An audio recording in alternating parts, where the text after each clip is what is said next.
Hello and welcome to the 2022 Mega Corazón Poetry Marathon. We are streaming this event from the studios of URBAN-15 in the most beautiful San Antonio, Texas. Throughout the month of April, you will experience and see works by some of the most exciting poets in our community. Over the past 2 years, our planet has endured a massive pandemic which has affected every nation. And now there is an immediate threat of a major war. Through Mega Corazón, we bring you words of strength and resolve and a bit of optimism for the future. So please enjoy Mega Corazón, the enormous heart.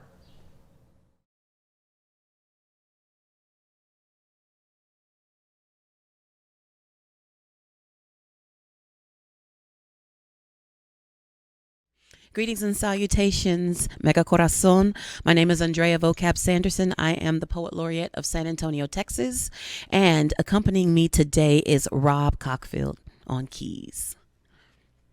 This first piece we're going to do is called Spitfire. Hit it, Rob.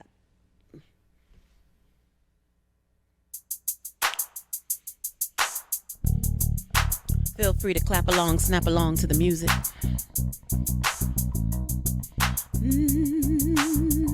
I know what y'all thinking. Hey, she's supposed to be doing poetry. Trust me, there's poetry in this. Yeah.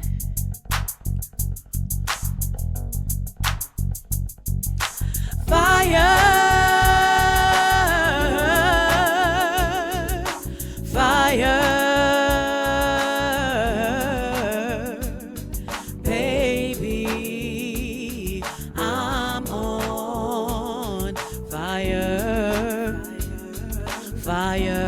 I'm on fire, fire, fire.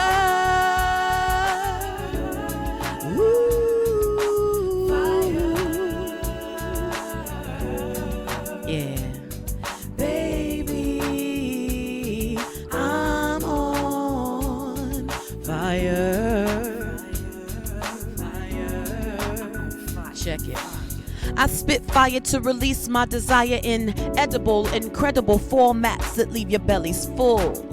Consumption for the soul. I pull emotions from vibes, inscribe it into confections. Delicious soul-baked dejection, heated by lips that have kissed life and given hope in a rare form of heat. My tongue beats on the rooftop of a mouth deep rooted in the South, so the percussion has a bit of twang. Hi-hat of slow-spoken slang to drain the tempo to a toe-touched kick. The snare hits the air, sizzles and splits.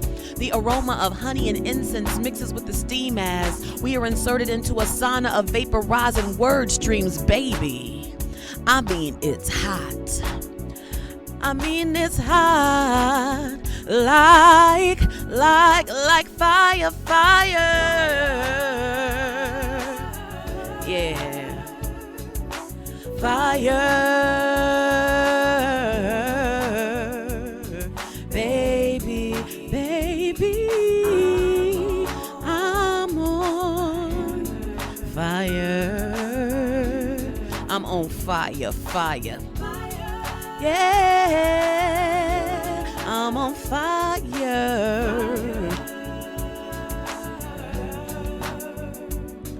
Baby, I'm on fire. Fire, I'm on fire, fire, hot. Woo!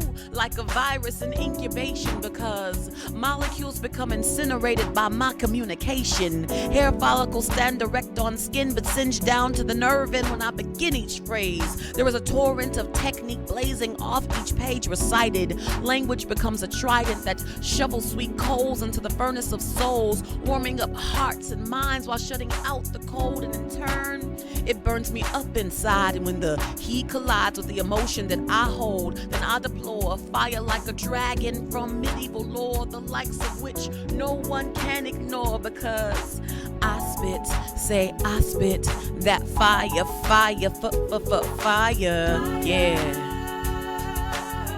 Baby, fire, baby.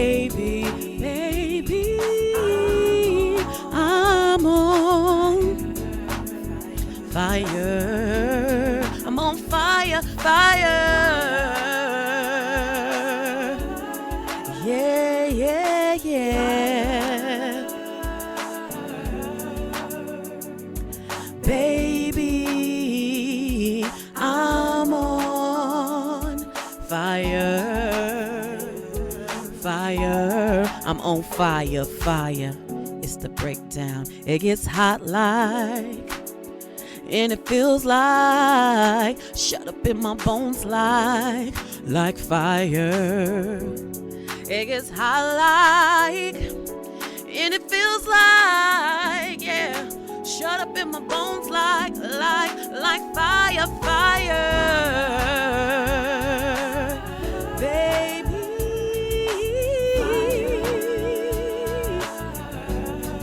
Yeah, baby, I'm on fire, fire, fire. I'm on fire, fire. Are you burning yet? Fire. Ooh, baby, I'm on fire, fire. I'm on fire, fire. Yeah, Mega Corazón is on fire, everybody. And we're so glad you're tuning in.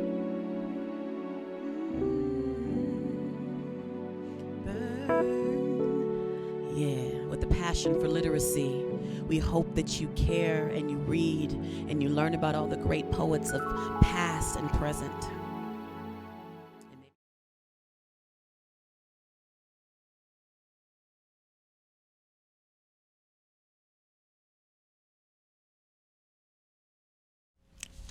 This next poem is called Mapping. And it's for my soul sister, my best friend, who I have been friends with. We took the bus together from high school down Fredericksburg Road. We've been best friends, been a soul sister since we were 14 and 15 years old. And this is a poem that I wrote for her and her husband. The soul knows a map when it sees one. Clues in a child's world are the code for the life you know you will lead. A tie-dye t-shirt of your father's looks like a mandala. It whispers to you in your dreams, that wall there with no window faces east. Beyond it is India, where Ganesha awaits your offering. The runaway chihuahuas in your Mexican neighborhood are sentinels whose alarms sound throughout Chichen Itza lowlands. They are carried across streams and stars and echo in the valleys of Sardinian orchards. The ashes of all the cigarettes our parents have ever smoked is how the phoenix inside us transforms, rises, and flies away in search of clean air to breathe. Those ashes lingering in our lungs and still in our skin give us our flight. A deck of cards in the trailer will tell the fortunes of daughters. The cards show you move further and further away from the homeland that was once a Celtic shore, an Appalachian holler, a Coahuilan desert, a forest of the Ramapough Lenape. Our map, our flight, our migrant saga of mothers and fathers and forests and rivers always keep the telling, always know this telling, always hold the code of our knowing. A girl's bike, a book of poems, a collection of records you had to leave behind. The childhood friend who is still your friend.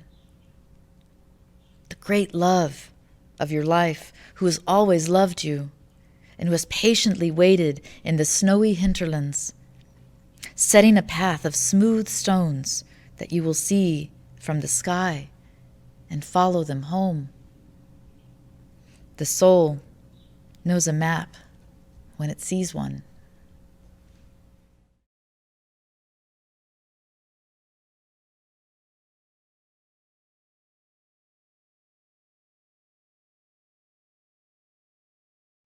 So here we are. It's early April.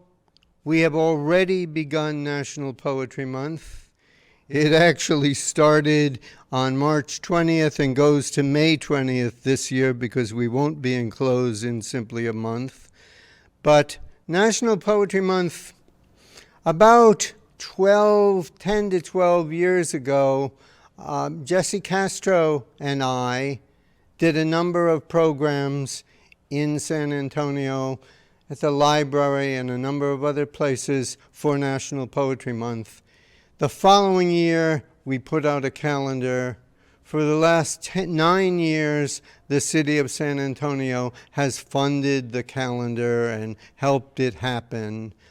But it's been the work of community, poets throughout the community, gathering, creating events, living well, writing well, having great voice.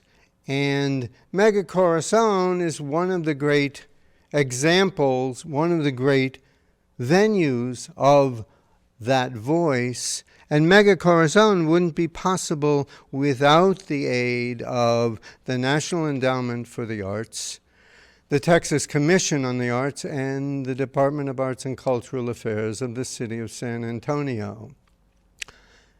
The thing to remember is that National Poetry Month also wouldn't be possible without all of the poets, the students, those who write, those who aspire to write.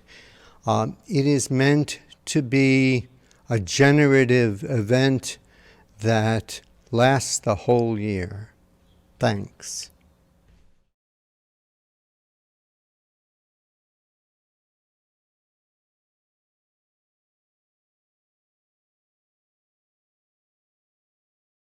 This poem is for all the little girls out there who haven't yet found out how fierce they are. What is it about little girls that is so terrifying, you know? Like the ghosts of little girls in scary movies and hallways. By all intent and purposes, I shouldn't be afraid because I could take a little girl. I could break a little girl. I could literally pick up and shake a little girl. Hey, I bet that's what you thought when you first saw me. Thought, dang, she's small, but she sure is scary. We better snatch her up quick before her own imagination turns her bad. But I'm beginning to get my imagination back. Imagine that. Imagine a world where anything I can imagine I can have. I'd imagine that makes you a little bit nervous. Imagine me summoning demons on purpose. You stole my innocence. Now I want it back. Give me my laugh. Why does it send a chill down your spine every time I giggle like that? Every time I grin? Do my dead eyes get under your skin? And why can't you stop staring? Is your heart not racing? Are those words that you said to me not worth tasting? I want to play a game. How about everything you've ever said to me, I say right back? Oh, you don't like that? Aw, let me speak a little louder for the folks in the back. Ha ha ha, your face is doing that thing where it gets real mad. I guess that's how it looks when you flash back to when I was a little girl and you were big and bad. But what about a little girl made you so mad? I guess you were scared of the power I had. You stole it in my sleep. But I woke up. I want it back. I will no longer go silently into the void, but you don't want to hear it, and you're getting annoyed, and I'm like a little girl dressed in all white, standing in your backyard in the middle of the night. And I don't even move when you shine the light. You're scared I might jump up and give you a fright. You're so scared of my singing. You're scared of my voice. You're so scared you don't even dare make a noise. You're so scared you're yelling, You give me no choice. If you keep on existing, I'll call all the boys and I'll call the cops and I'll call your mom and she'll tell you to stop. But then you remember, my mother's never home. How else would I end up in your backyard all alone? After all, I'm just a child searching for a safe space. Well, you took your aim and pulled your trigger just in case, but I survived every shot with just one single thought that your choices can't make me into something I'm not, 'cause you're just a coward. Children aren't scary. Little girls are precious and need to be cherished, and it's not my fault that you did what you did when I was just a child and you were a grown person. But you better watch out. Change your number, lock your door, 'cause that little girl you used to mess around with, she's not so little anymore.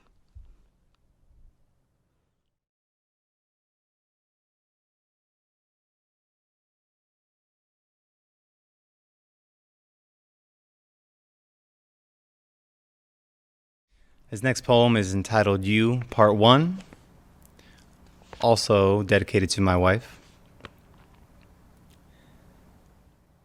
You, Part 1. Your hair. Your hair is golden feathered, brilliant sunshine, shallow lemons that tie bows on my eyes and allow me to see the present. Your hair is heaven that resides on the crust of the earth you call your body. Your hair resembles the complexion of simplicity. Your hair is a ballerina that gracefully articulates the play of your face with its natural ability to shift with no resistance and capture the flawlessness of each moment when the wind foxtrots with your hair. You. Your eyes. Your eyes are forests in which I keep the tent of my being. The meadows of your pupils become portals to the valley of comprehension. Your eyes, ivy rubies that glisten in the timid waters of your tear ducts. Your eyes flood the barriers of my hesitation. And in this Atlantis, the waters are aqua green. The city is lightly illuminated by your connection to the outside world. Your eyelids become aquariums that contain this dreamscape until the world is ready to witness it again. You. Your smile. Your smile is a matinee of growth. An adolescent flower that brings forth nourishment so that other flowers may realize their potential. Your smile is a 6-year-old girl in overalls picking roses and getting dirt on her jeans. Your smile is a swing set, and sometimes it pushes me the highest. Your smile is a childhood long overdue. You use your tongue as a slide to communicate what's inside you, and our conversations are always playgrounds of duality. You. Your voice. Your voice is a mantra that echoes in the monastery of my now. Your voice is folk, gospel, jazz, blues, soul, reggae, rock and roll, all played acoustically. Your voice is a quartet of violins striving to stop the violence with every pitch. Your voice is the revolution waiting to be heard again. Your voice is soothing sirens of transition that become the soundtrack to my nirvana. You. Your mind. Your mind is a beach, vast, pure, and may never be seen by some. Your sands absorb every lesson that society leaves in your grip, imprinted yet never solid, open yet not controlled. And even when I build castles out of your dopamine, your tide washes it into who you are, and I get to start all over again. Your mind is a beach, wet sand to teach the world about chains. Grains of your thoughts are left in anyone who dares to visit your mind, whether they leave only with a shoe full of you or a whole wardrobe that now needs to be washed out. Your mind is a beach, and I got my little plastic shovel and buckets. The energy you put out gets stuck in the crevices of my skin, and I love it. You. To be continued.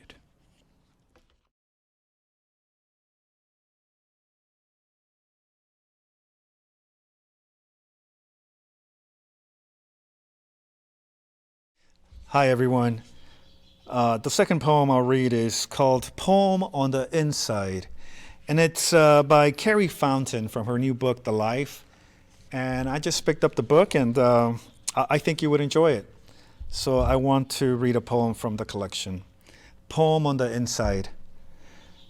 Writing in the silent part of the morning, before the baby and his toys wake up and begin their strange chatter, the lawnmower's insipid giggle, the cell phone's hello and goodbye.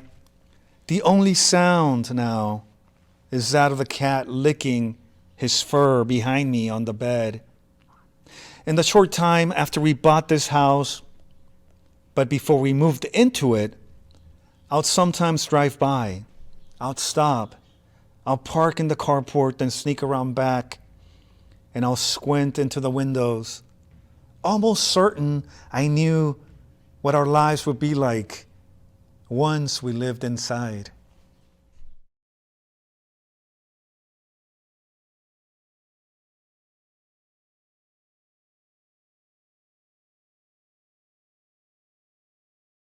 I'm Ryan Baze.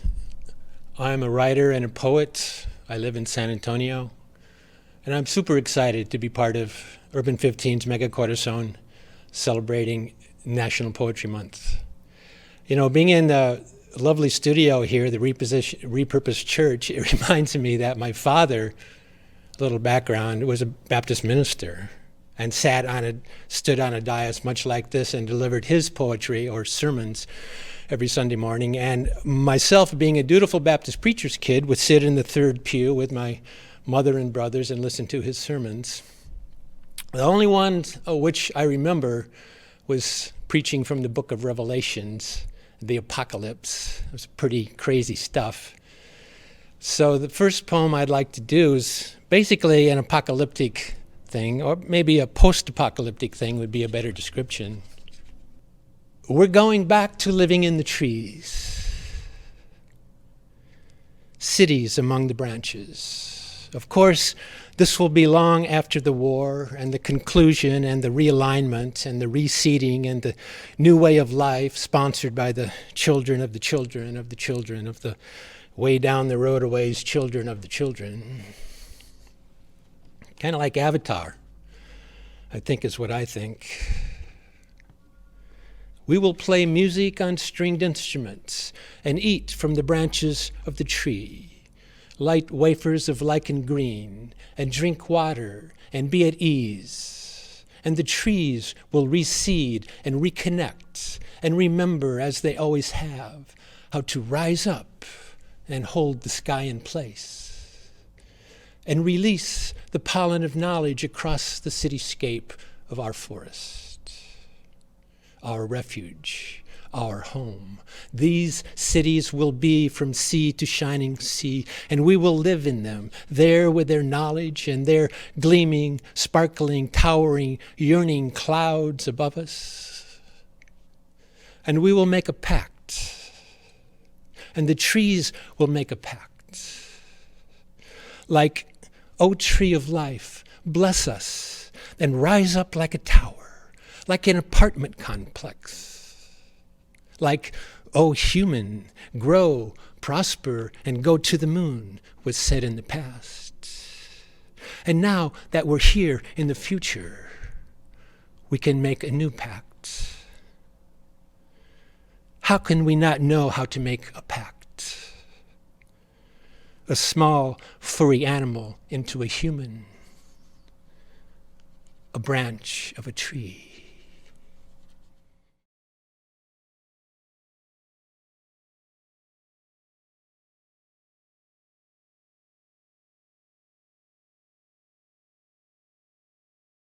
I feel you, like a tornado forming and dissolving again, touching down when in need of connection, so frustrated. Your face screws up into the shape of a hurricane over empty oceans. You think no one can hear you. You're scared of everything and nothing depending on the point of view. You feel you have to handle all of this alone. You are Mount Helen, just awake from a winter's nap. You haven't fully learned that to spew is unacceptable, and your rage rolls down your sides like liquid obsidian from a center deep and hot, and they're already beginning to notice the fire. You are molten glass, not in safe hands. They will mishandle you for years to come until you are fully shattered. But we will learn how to piece together your future, how to love what you've become. See me now, here, on the other side.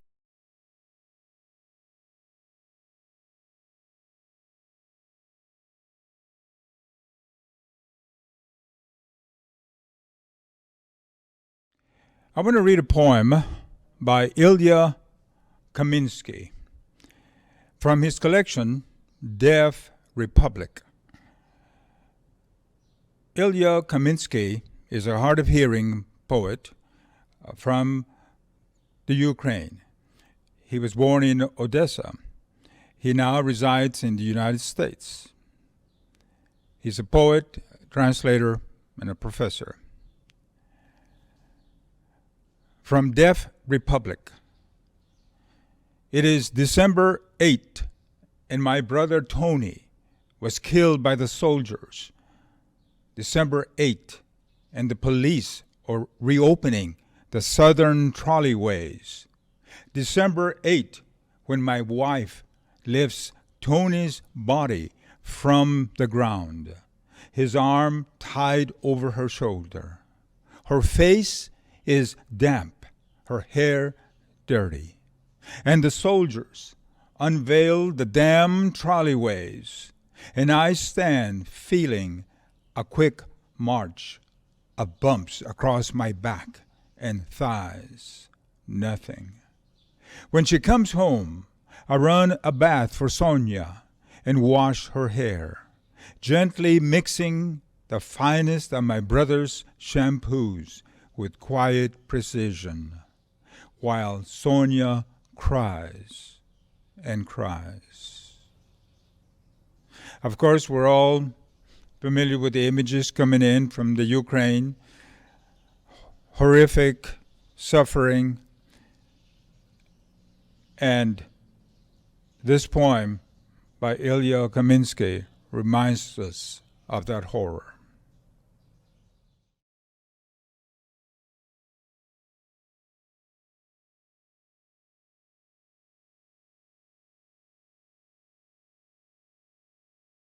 Hello, my name is Amalia Ortiz, and I want to share with you a poem called Rabbit is Up to Tricks by Joy Harjo.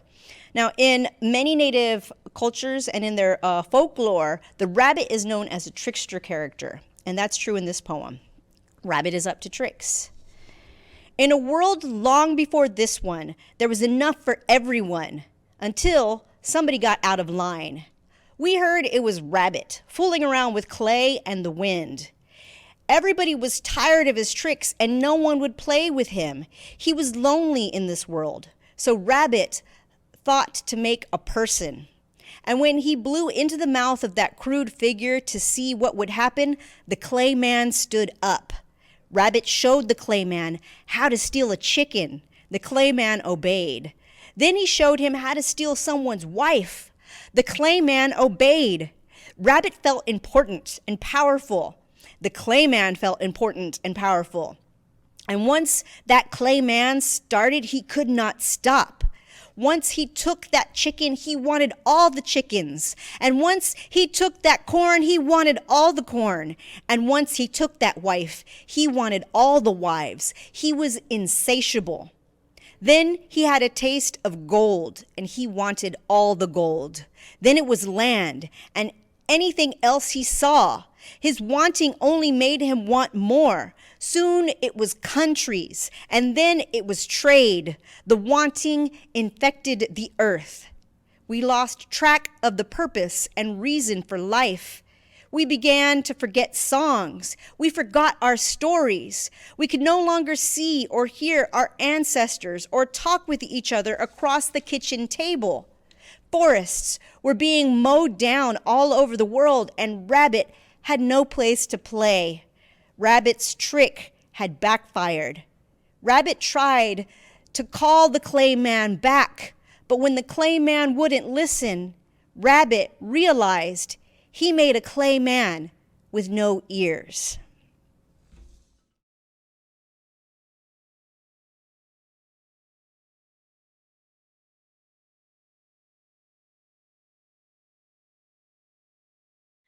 So the first sorrow of Mary is the prophecy of Simon, who talks to Mary at the birth and tells her what's going to happen to her child. And these are the words from that text.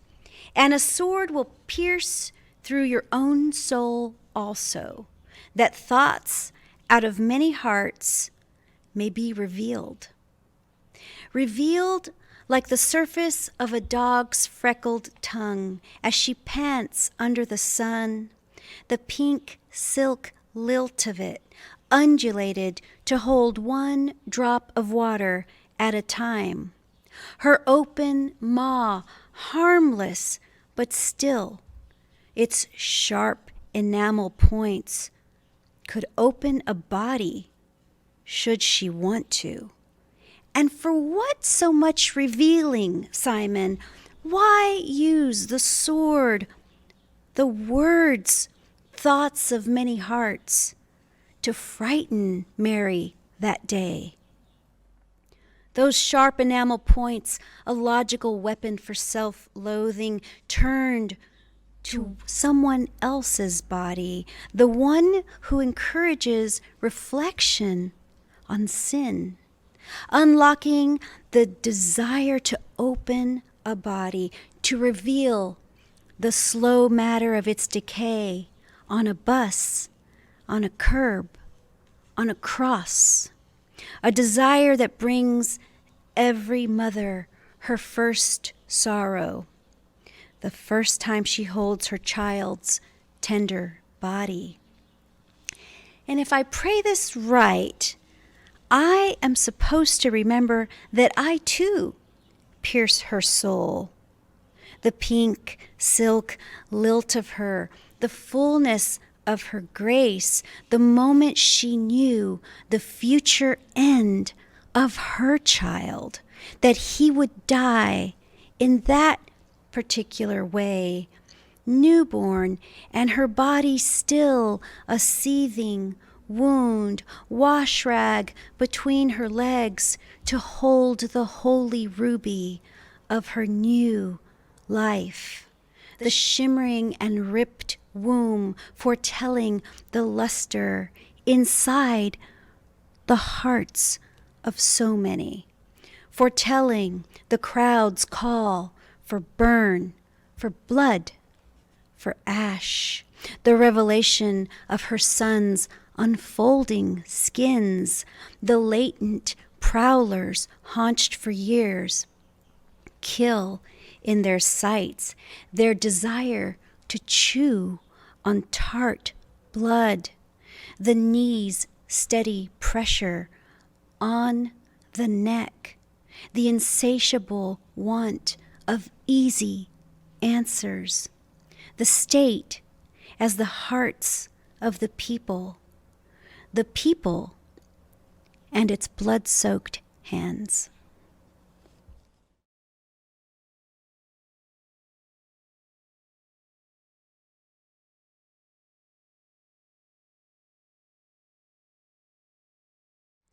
Hello, everyone. I'm Anthony the Poet, and I'm very, very happy to be here at Mega Corazón 2022 with you guys once again. I write a lot about food and my culture in San Antonio, Texas, and I like to share that with all the world as much as I can. So here goes a little fun stuff for everybody. It might sound a little bit sad to some of you because it is tragic, so I hope you don't mind me starting off with a tragic moment like this. This is called I Want Guacamole on My Taco. Do you really call that adding guacamole to my taco? It's more like you're subtracting from the inherent faith I had in you and in humankind.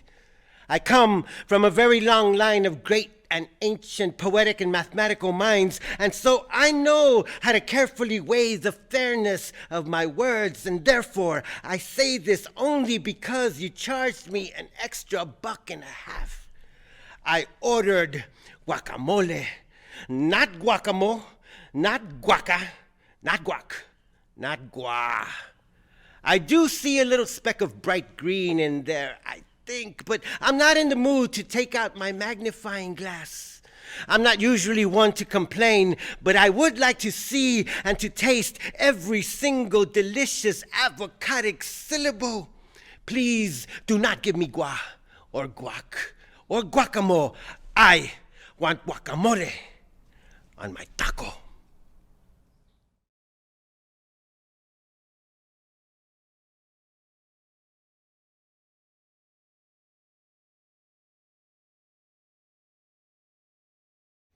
In the mid-days of March of 2022, many of us are thinking about the atrocities taking place in the Ukraine, and poets always have a role in any war, decrying the atrocities and celebrating the resilience. I wanted to read some poems that come from other places and long ago, partly to remind us that war is always part of our lives. And this is a poem called Letter from England. It was a poem written for Ernie Sandine, a poet mentor of mine. And it's written more or less in the voice of a kind of letter to this poet mentor. And the occasion was the acting out of war games, kind of nostalgic war games in the town of Oxford, England. So it's called Letter from England for Ernie. Rain again. The sundial in the garden is useless. For weeks, Atlantic squalls have rolled over this town in dense gray swaths. Weathermen say a wall of warm air is stalled over Russia, and the communists are hoarding our summer light. When time passes here, it's bacon frying in water, a quarter stick of incense lit on the mantle, or we talk briefly about umbrellas and elections. News of the world infiltrates these rooms in papers, through the wireless, or as foreign scenes blurred and wavy on steamy glass in the TV screen. He wrote, "Forget about those wars in Persia. Concentrate on peace talks between armies in your head. But spooning sugar into coffee with a knife, that seems a false difference. How we install our territory of necessary lies and mark it off jagged as a mountain border from all these outward things, the inaugurals, laws, and decapitations. They say heavy weather's beached like a freighter on top of Brighton. They say every damn thing is a struggle that implicates us 1,000 ways.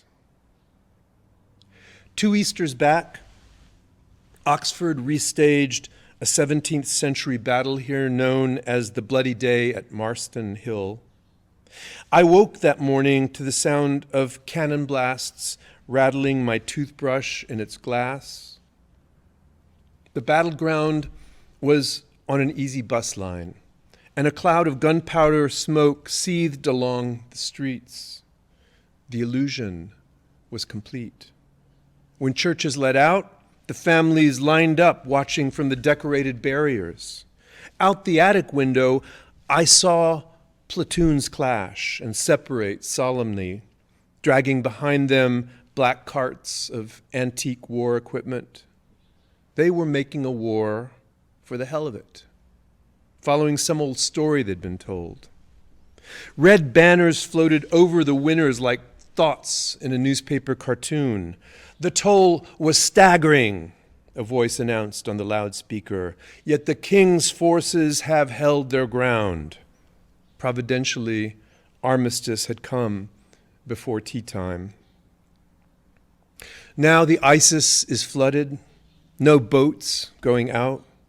Inside for days, Marcus and I concoct the perfect tetrazzini, reading Marx, who wrote to his father, I hit upon the idea of seeking the idea in the real itself. In 1837, there must still have been a difference between the real and an idea. In 1837, slow trains trailed steam on rocks outside Berlin. I'd dream tight ropes stretched in a big top, waking dizzy in the library, falling backwards. Not to worry, Marcus says. It's just quid pro quo as things happen these days at this latitude.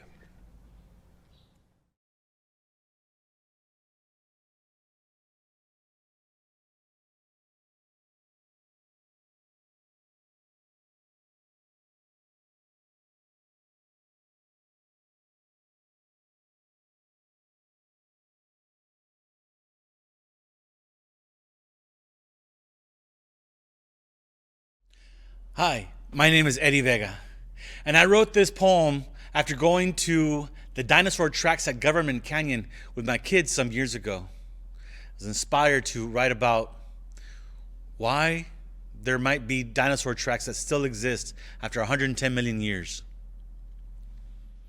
Those guys were so Cretaceous, leaving their marks on an ancient shoreline. Paleontologists all say that some Acrocanthosaurus was walking on the beach when it made those footprints. But I think those educated vatos got it all wrong. There's only one reason why somebody in San Antonio would be making footprints that still show up after 110 million years. They were standing in line for barbacoa. No, for real.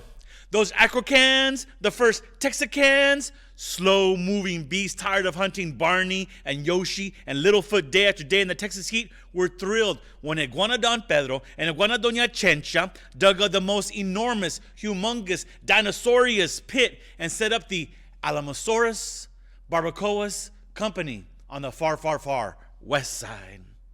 I mean, only open on Saturday and Sunday, of course. What self-respecting theropod doesn't appreciate a slow-roasted sauropod? But they had to get there early, be the Tío Dino that stands in line at the crack of dawn for his family to get the all-meat special and an acre-foot or two of that big red water that bubbled up from the spring. They had to eat it with their hands, of course, because tortillas hadn't been invented yet. But if they got there late, olvídalo. The Quetzalcoatlus would swoop in around noon and take up whatever was left on the mesa. So the Acrocans, the first Texicans, planted their feet, looked over cliff sides of sea sprays painted with rainwater, and while smelling that sweet scent of a slow roasted theropod, igniting a 110 million year tradition. Olvídalo, because those vatos were so Cretaceous.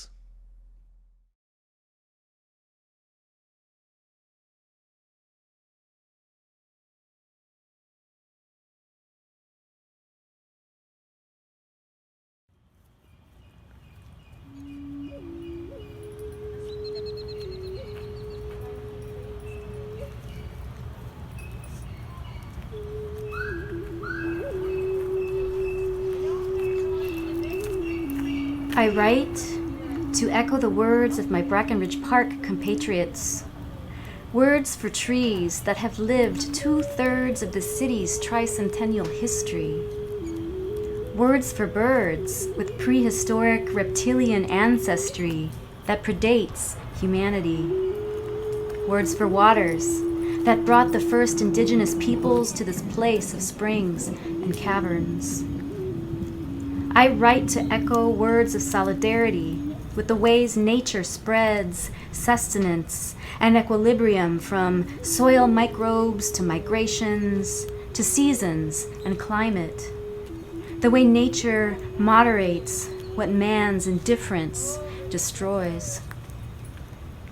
I would like to end here, but the words went on. When the motion for denial of plans for death to heritage trees was seconded, the microphone picked up the epithet against Nuestra Tierra Madre, and it reverberated through the devices of virtual listeners. We heard the oath against us, against the breath and blood of this place on our planet, against the egrets who give birth to a community that will connect us with the lands and peoples far to our south, against this river that birthed people's gatherings here, against our park that was once divided against some of us, that segregated swimming in the pool they plan to recreate once they remove the canopy of oaks that cool the waters, once they remove nature from the urban, read, rich white part of the park. The epithet revealed what the plans obscured, what is still alive against us, the buried histories we must come to terms with, the layers that need to be resolved. Actions speak louder than words, and a curse heard virtually across the universe is silent compared to the racket makers in the park this February, making noise to deny great egrets and night herons the calm to breed and nest and lay their eggs. Rather, the planners would destroy the park's peace, to make time this spring for machines to crunch life out of trees that hold the nesting birds. We ask to address the crimes of theft and segregation, of violence against eco-communities, including our own human ones. We pray to restore the waters that have left the blue hole parched once again. Chipko connects us across the oceans. Un abrazo para árboles. Embrace our trees, our mutual protection and sustenance. We are progeny of our parents, our planet's love. Forget words now. Let's act like it.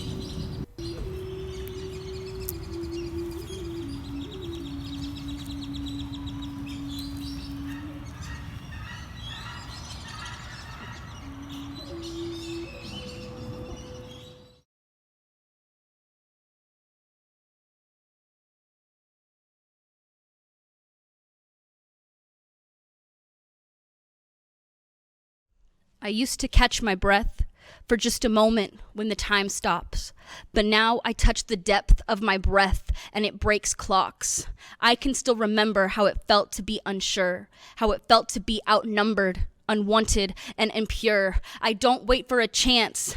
I take them and make a break. There is no time for back glances when you're running from your fate. I was unaware, but now I see what had to happen. Either jump over this hurdle or spin out into a tailspin. And I didn't choose this life, but it didn't choose me either. We just found each other floating out into the ether. And I used to wait for a glimpse of something untangible, something so desirable but sporadic and unmanageable. I used to taste the sunset with just one bump on my tongue, smell the traces on my lips but never know what they are from. And I once touched the moonlight. It was quiet. I was scared. I closed my eyes so I can feel it, but when I opened them, nothing was there. Have you ever really wondered what the real world's really like? Or are you too afraid that it won't be worth the hype? Sometimes I can't distinguish between my memories and dreams. Is this life really here, or is it just shadows and light beams?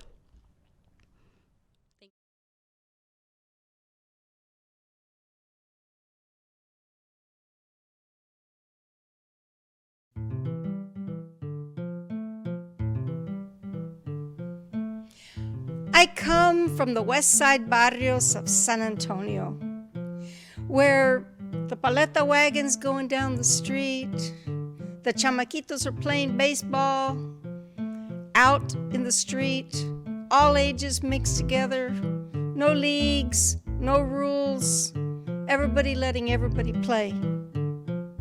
And the tortilleria was just a block away.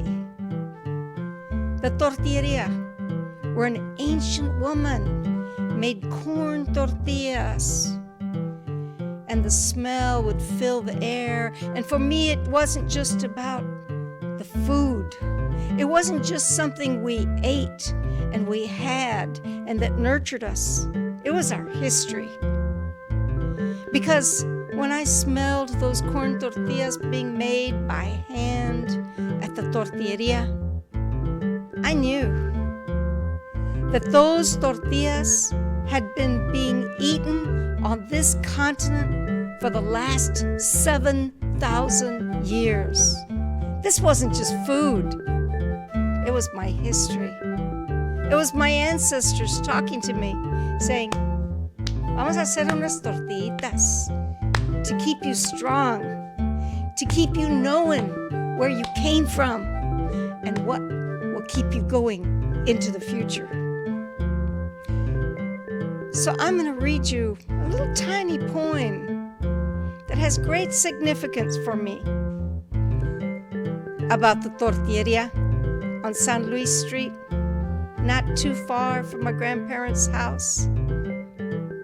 And it goes like this. Allí, por la calle San Luis. West Side, corn tortillas for a penny each, made by an ancient woman and her mother, cooked on the home black of a flat stove, flipped to slap the birth awake, wrapped by corn hands. Toasted morning light and dancing history. Earth gives birth to corn, which gives birth to humans, which gives birth to earth. Corn tortillas, penny each, no tax.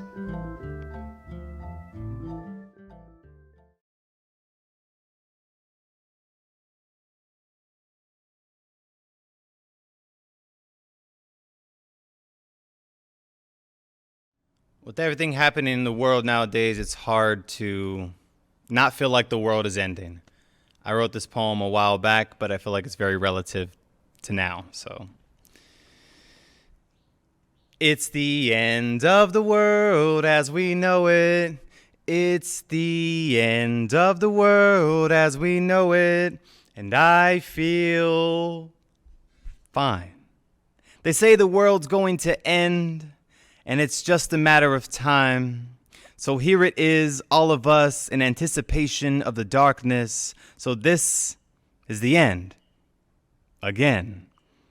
But what I think is, the world ended a long time ago. Now we are just going through the motions. Since the beginning of time, the world has been ending. Self-fulfilled prophecies stemming from our innate nature to have insecurities. Ironically, we keep waiting, savoring this artificial stimuli we call free will. Mass hysteria towards the concept of Armageddon, pointing fingers at backwards economies. But what we're forgetting is that the world ended a long time ago. We're all just zombies, makeshift clones for societies built on loans. Doomsday was never postponed. It happened before the planets aligned, when we defined our generation by greed and convenience. The world ended before the Mayan calendar did, when we plugged in and televised the revolution, when pollution became our main income and being dumbed down was our cultural obligation. It ended when we stopped living, second-guessing if we were conscious. Nostradamus wasn't kidding. We are the walking dead, unfed, uninspired couch potatoes of the post-Armageddon desolate wasteland we call Earth, because our hearts are frozen as people riot and innocent lives are lost for no reason. The blood spills and we ignorantly blinded by screens that tell us everything will be all right. Judgment Day happened already. The verdict is in and we are all sentenced to incomplete sentences, a jail cell we can fit in our pockets. Log in for your daily surveillance because Skynet is in full operation. The machines have taken over. We are slaves to their powers. There is a database for every human experience, and the toxins are taking hold of your mind is controlled. So why are you scared? The destruction is clear and the abstract is here. Poison has replaced oxygen. The sky has already fallen, yet we salivate for salvation. But it's too late. We keep sleeping. No one is listening or paying attention. They say that we are building parking lots in our own souls and gentrifying our abstinence, our teeth becoming tombstones covered with flowery words that wilt due to the pesticides that they spray, and you have come to this realization, or should I say revelation. We test tube versions of our former selves, constantly being spoon-fed fear and propaganda. Tell me the truth. Turn on each other every chance we get, because the hunger cannot be satisfied. As we are really zombies, we forget how to be alive. But don't cry or shed a tear. The world ended a long time ago. Once the dust settles, it will all be clear. You see, it's the end of the world as we know it. It's the end of the world as we know it, and I feel blind.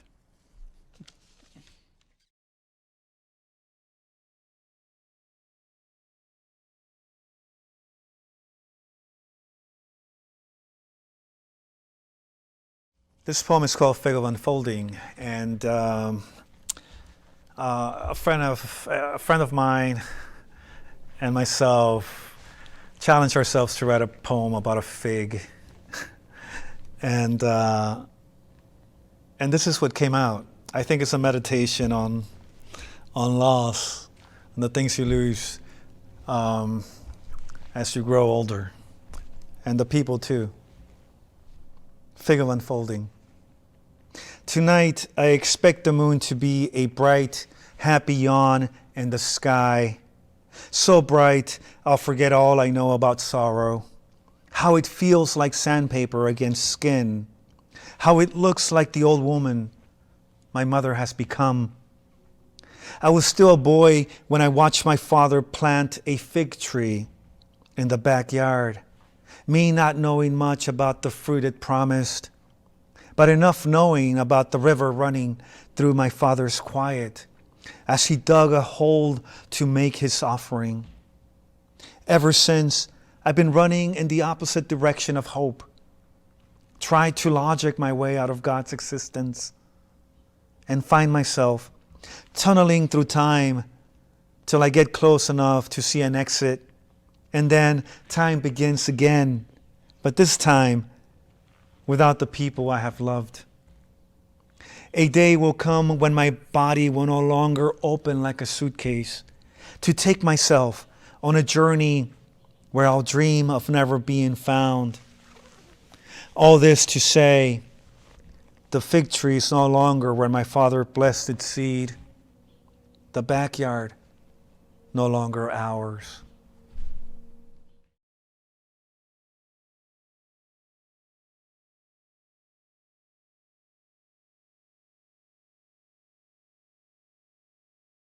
Okay, here's one for you writers out there. Sometimes you feel like, well, you don't have anything to say, but you can write anyway. This is a nonsense poem, what I call a nonsense poem, because it was just writing to create a momentum and hopefully find something along the way. And it's called Do Your Best to Find a Partner. A cynic would say, a gray sky hides the sun, but reveals the rain. In truth, people want assurances, insurance, Mutual of Omaha, Nabisco, corporate logos. Trees receive the rain with arms wide open, also the storms. People's faces light up when they see the one they love, corporate sponsors. But do we recognize anyone but ourselves? Unless we are in a state of enlightenment, then we recognize ourselves in everyone. Create something that people want if you want to participate in the commerce of the world, otherwise, otherworldly, other ways, hypnotic writing, cafe, latte, Pablo Neruda, Garcia Lorca. They wrote in Spanish and French, unless they were dead, and then we make their books out of paper.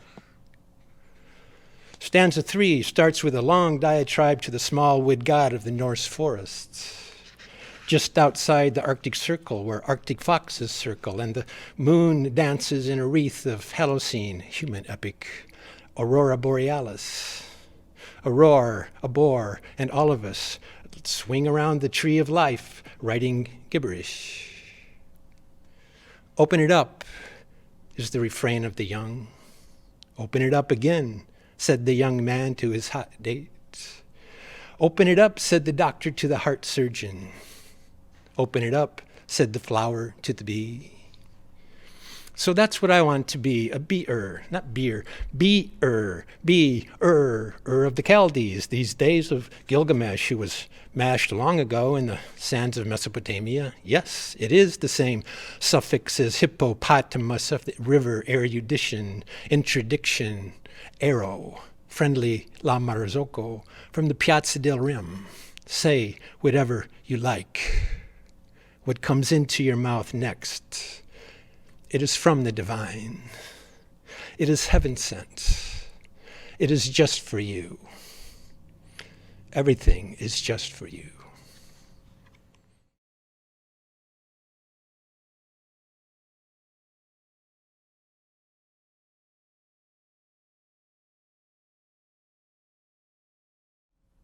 In La Crosse, Texas, two poets looking for lost love closed the bar with two lone stars, crossed the street over to the lyrical ooze of a Tex-Mex squeeze box, witnessing La Raza Cosmica wiping away dust devil dust, swaying hard labor hips to classic conjunto hits, polkas, boleros, y guapangos on the VFW concrete floor, while the proverbial young girl in the romantic red dress marvels at the cumbia poetics of the local crazy who seldom speaks but keeps on dancing like waves of summer heat.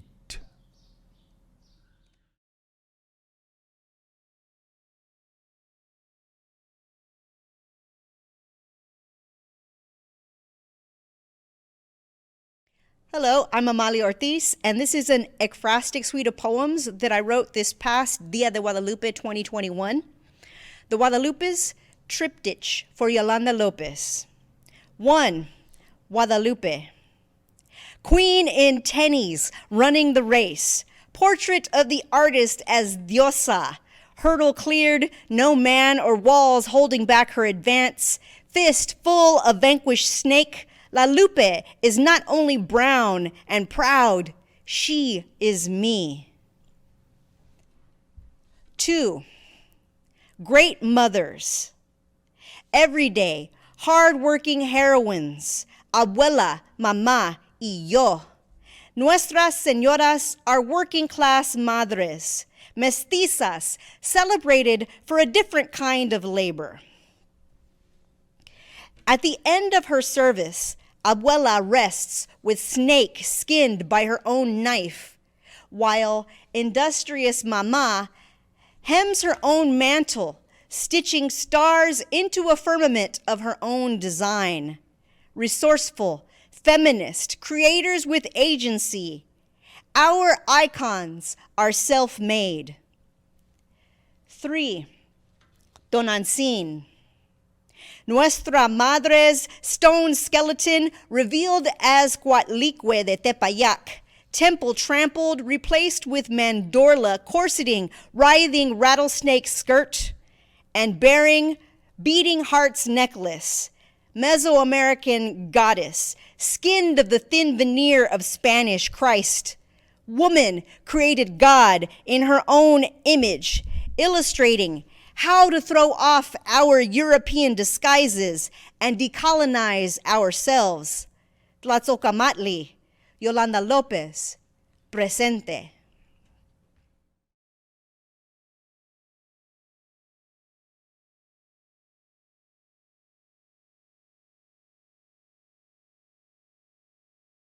We lost the great Greg Barrios this year, but his gifts, his generosity, his words, the power of his personality remain, and those of us who knew him and cared about him and learned from him will always, always be richer for it. Thank you, Greg.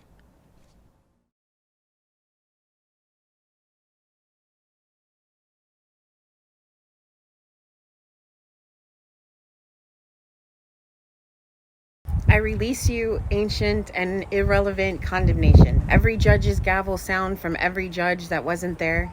All the assumptions and assessments, ruler-slapping, hand-breaking bastion of the mediocre essay. 3 supporting points and a conclusion. I'm a cliffhanger. I'm an experimental indie film spanning 7 generations. I release you, critics' reviews and egg-timer Shark Tank. Shots. Whoever said there was only one shot anyway? Vice grip on the tip of my tongue. My language is knotted spaghetti and butterfly soup and wings half torn. I am uncategorizable, undeniable existence and breath. I take it back. My breath, you said I was a waste of. The space you triple dog dared me to occupy and find out. I am the blind deep water fish bringing up in my mouth the lost precious stone created for a dying world. For such a time as this. Broken pottery language whose edges are already dipped in molten golden joinery. You forgot to totally squash me. And so I stand here, half broken, limping, faltering, and free.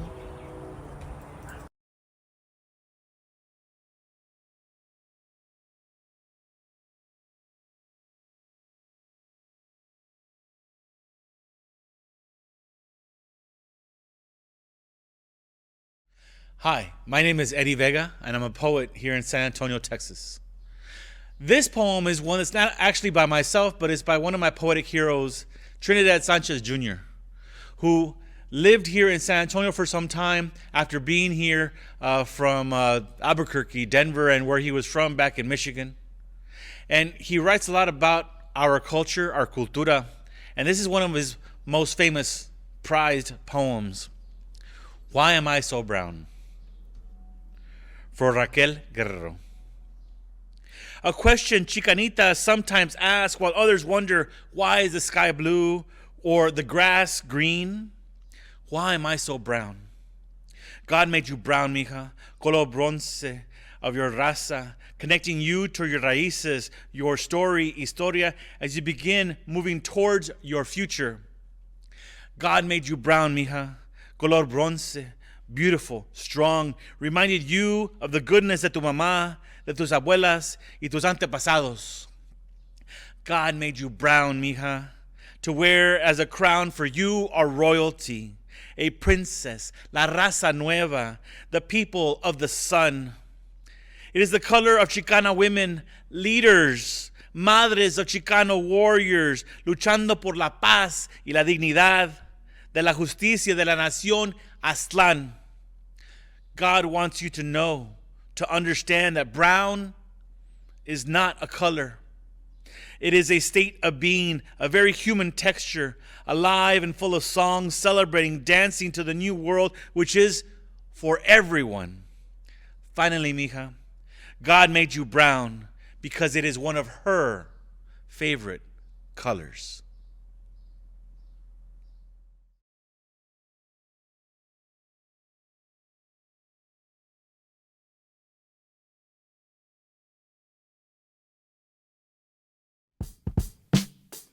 This piece is called The Nouveau. It was developed with a producer that lives in France. Shout out to James Digger. Yeah. I'm fiveism in the 21st century. Spark waves of expressive energy. I create the nouveau. Prototype, protege, renaissance, the remix. Critics give me high praise, equate me to the grayscale. Raise the value, more dopeness per volume. Stanza slightly perfumed. Although I spray you with the deluge. Flood museums of the mind. I'm like the Louvre by design. Columns at my spine. Pyramided waistline. Stained glass eyes. Watch the elements combine. Pattern, shapes, textures, lines in harmony over melody. Beats sound so sweet, my sessions took flight from turbulent heights, right off the precipice. It's all greatness, from my debut to my latest. Watch me shape shift the narrative, highest ingenuity by comparison. Fly me out to Paris for the unveiling, yeah. Fly me out to Paris, cause I'm art in motion. Watch me move. I'm art in motion. I found my groove. Watch out how I dip my pain. You can see me demonstrate. Vibrant pieces I curate. Watch me move. Watch me move in the nouveau.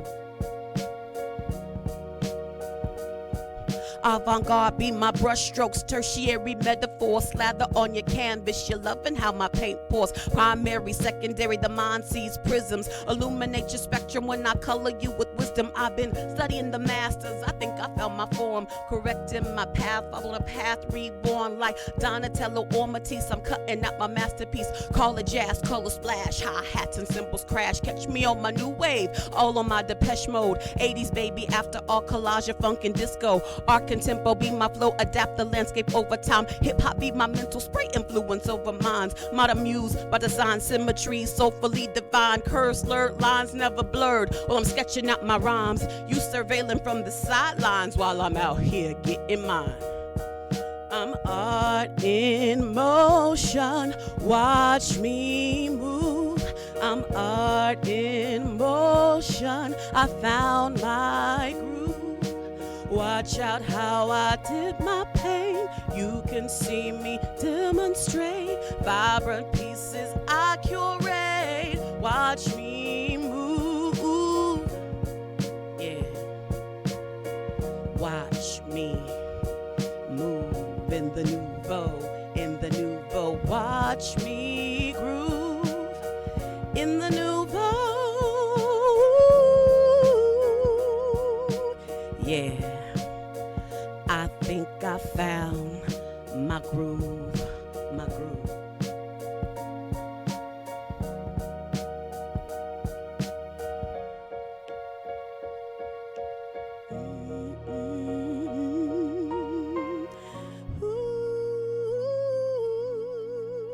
I found it, yeah.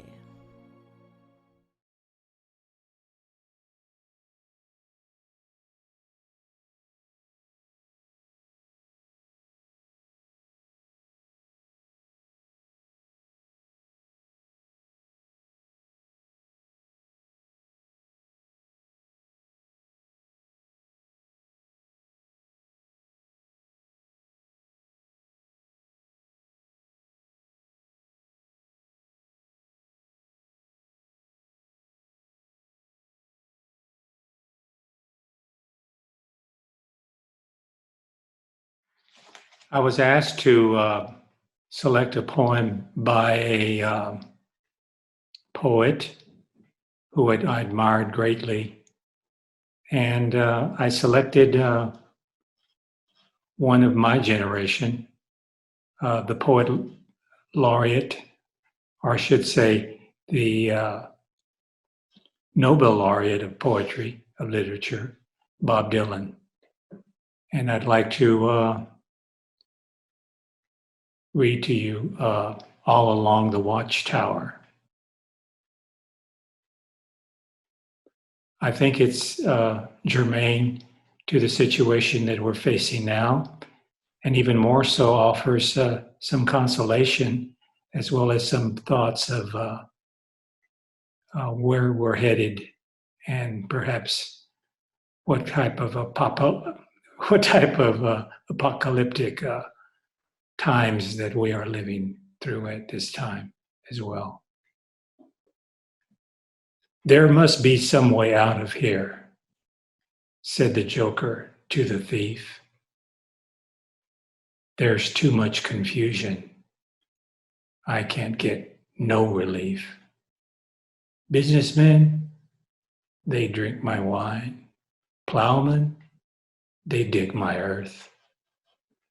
None of them along the line know what any of it is worth. No reason to get excited, the thief, he kindly spoke. There are many here among us who feel life is but a joke. But you and I, we've been through that, and that is not our fate. So let us not talk falsely now. The hour is getting late. All along the watchtower, Princess kept a view, while all the women came and went, barefoot servants too. Outside, in the distance, a wildcat did growl. 2 riders were approaching, and the wind began to howl. Muchas gracias. Stay safe. Stay well. Peace.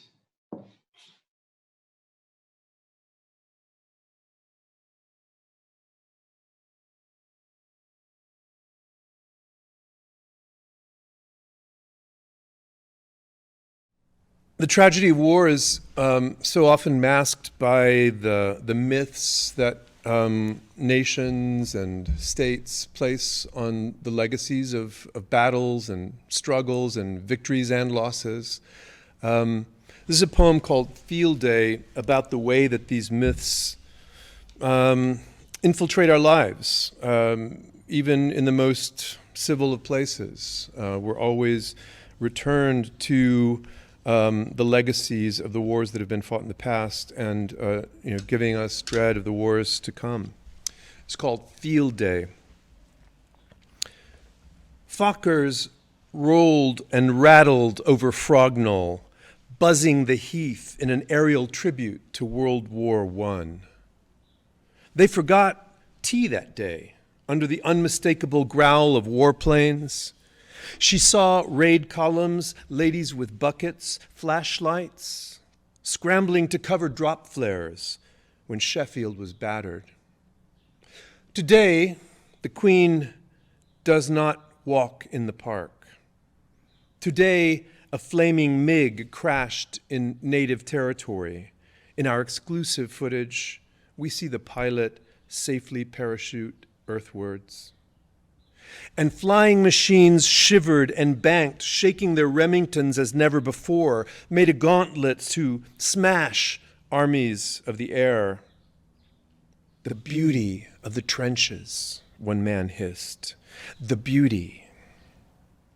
When we'd sleep under the splendor of the blasts, breathing steamy yellow gas, his haw shook his dentures real bad.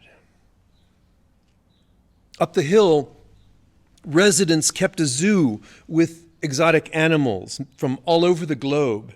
The man there gave his calling card, emeritus killer, member of parliament, and spoke calmly of the gift of electroshock, raising an open hand over London's skyline, toasting the natural preeminence of one race.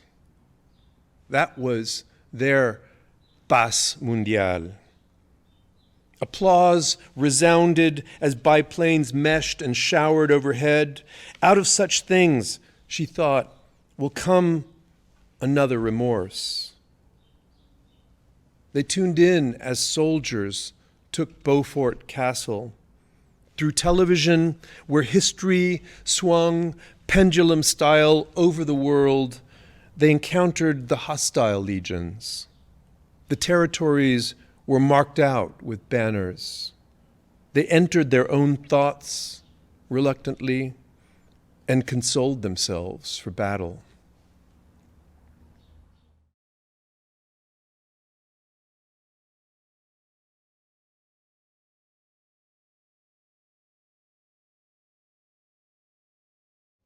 The Partners Program at Gemini Inc. sends me out to the Juvenile Detention Center each year to work with the students in writing poetry.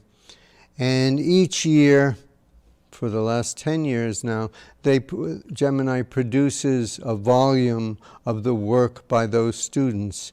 This is work from the most recent volume called What I Carry, and it's a poem by Aiden called Pencil. You have the power to abuse my stress. You, not only a piece of wood, but a source of sociability. Small, sharp. Without your best friend, eraser, mistakes wouldn't be mistakes, but permanent. Giving whoever takes control the ability to write without your best friend, me, you would be in use. Pencil. I am the one sitting on your school desk, not alone, but in your hand. I am born from trees of nature, cut down to the size of my friend Pen. I am used now or later. Without getting held, I can't stand.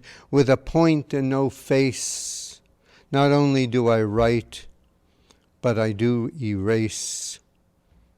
I'm not always perfect, but I try my best. I want you to see life more clear so you don't stress your head, eyes squinting, headaches, blurriness. I'm tired of it all. I don't have enemies, but I guard your eyeballs.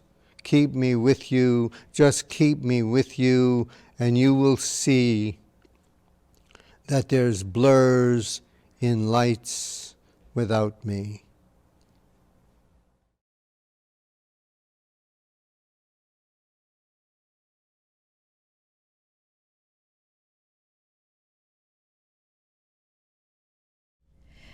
In the wild wood. Tonight, these woods become waves, and I am the fossil in the stone of an ancient knowing. We seek the darkness of the cave, what it knows, what it believes, its truth. Deep in the wild forest, we find the gold of Cortez, lost gospels of wayward disciples, the corpse flower in perpetual bloom. We find our reflection in quiet, unsuspecting ponds.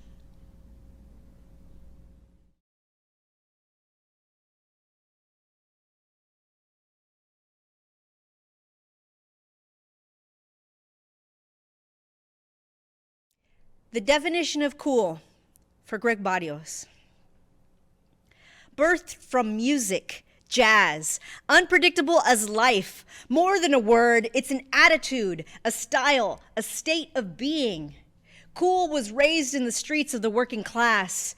Cool can be used as currency, cultural cachet, but you can't purchase cool. You could only pay your dues to stand a little closer to it. The child chases cool, anxious, barely treading water, drowning in navel-gazing want, frantic, not cool. Grown folks float in cool, gazing outwards, studying, always learning, going with the flow like riding the wave, or perhaps the wave itself, cool. A presence, an essence, an elusive experience felt like a smell, or a chill, or a brief electric shock at a voltage almost imperceptible, like finger on the pulse, or perhaps the pulse itself, cool. Are you cool, man? In the know? Self-possessed, calm, composed, cool? Arbiter of taste and emotional style, cool. Fashionable, or perhaps fashion itself, cool. The words groovy, smart, tight, awesome, fat, sweet, and bad all want to be cool when they grow up. Subversive cool, turning original intent and meaning on its head, cool, so cool, it's hot. Cool is a moment, a movement, gesture as poetry, cool, a heartbeat, the vibe just passes through and then it's gone. Don't chase it. That's not cool. But have faith the universe will bring cool back around. Until then, we wait. Cool. To pass to the quarterback, cool. Never break a sweat. Born with it, cool. Studied, cool. Knee-jerk, cool. Calculated, cool. Up in the air, above the pedestrian, cool. Down on the street, pounding the pavement, cool. Innovative excellence, cool. Deliberately hip, cool. Accidental, cool. I just woke up like this, cool. Planning for perfection, but polishing flaws into the design, cool. It was meant to be, cool. It was meant to be, cool. I am enough, cool. I am more than enough, cool. Standing in one's truth and being seen, cool. Not everyone's taste, but an offering for all at the table, cool. Timeless, cool. Boundary breaking, cool. Sometimes larger than life, cool. Sometimes humble, quiet, truth, cool. Embrace of the now, cool. The personal, eternal, yes and cool. Yes and cool. Yes and all shall be well, cool. All shall be well, cool. All shall be well. Greg Barrios, presente.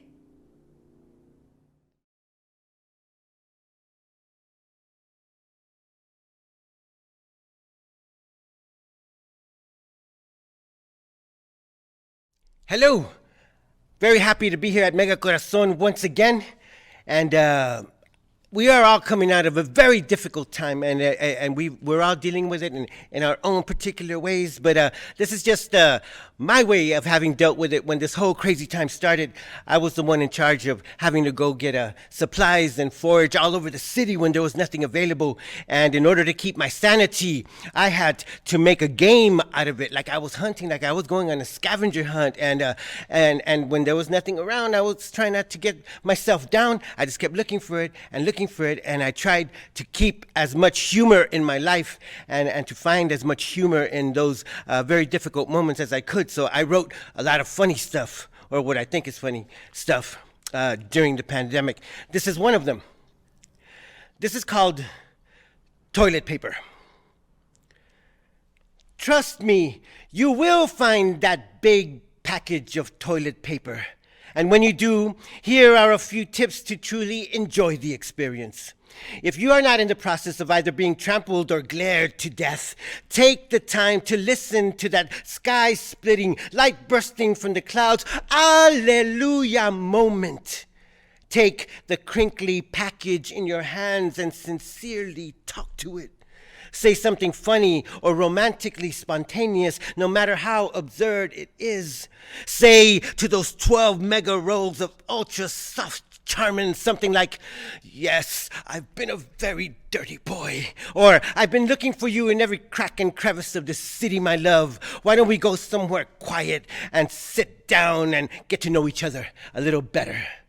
Do not scream, and do not yell, and do not do the leaping side scissors in midair with your legs as you run down the aisle at H-E-B. Go straight to the register and stand there quietly and reverently and be silently humble and grateful for a few moments. On the way home, say hello to the trees as you pass them by on the road. Tell them thank you. Say that once this whole thing is over, you're going to plant a few of them. Maybe start a garden, recycle more diligently, and do whatever it takes so that we don't find ourselves in this kind of a mess again, no matter how absurd it is.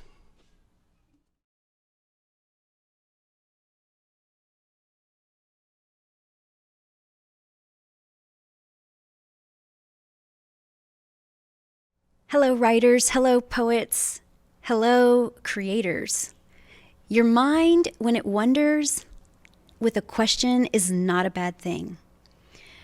Yes, we're facing a lot of challenges right now.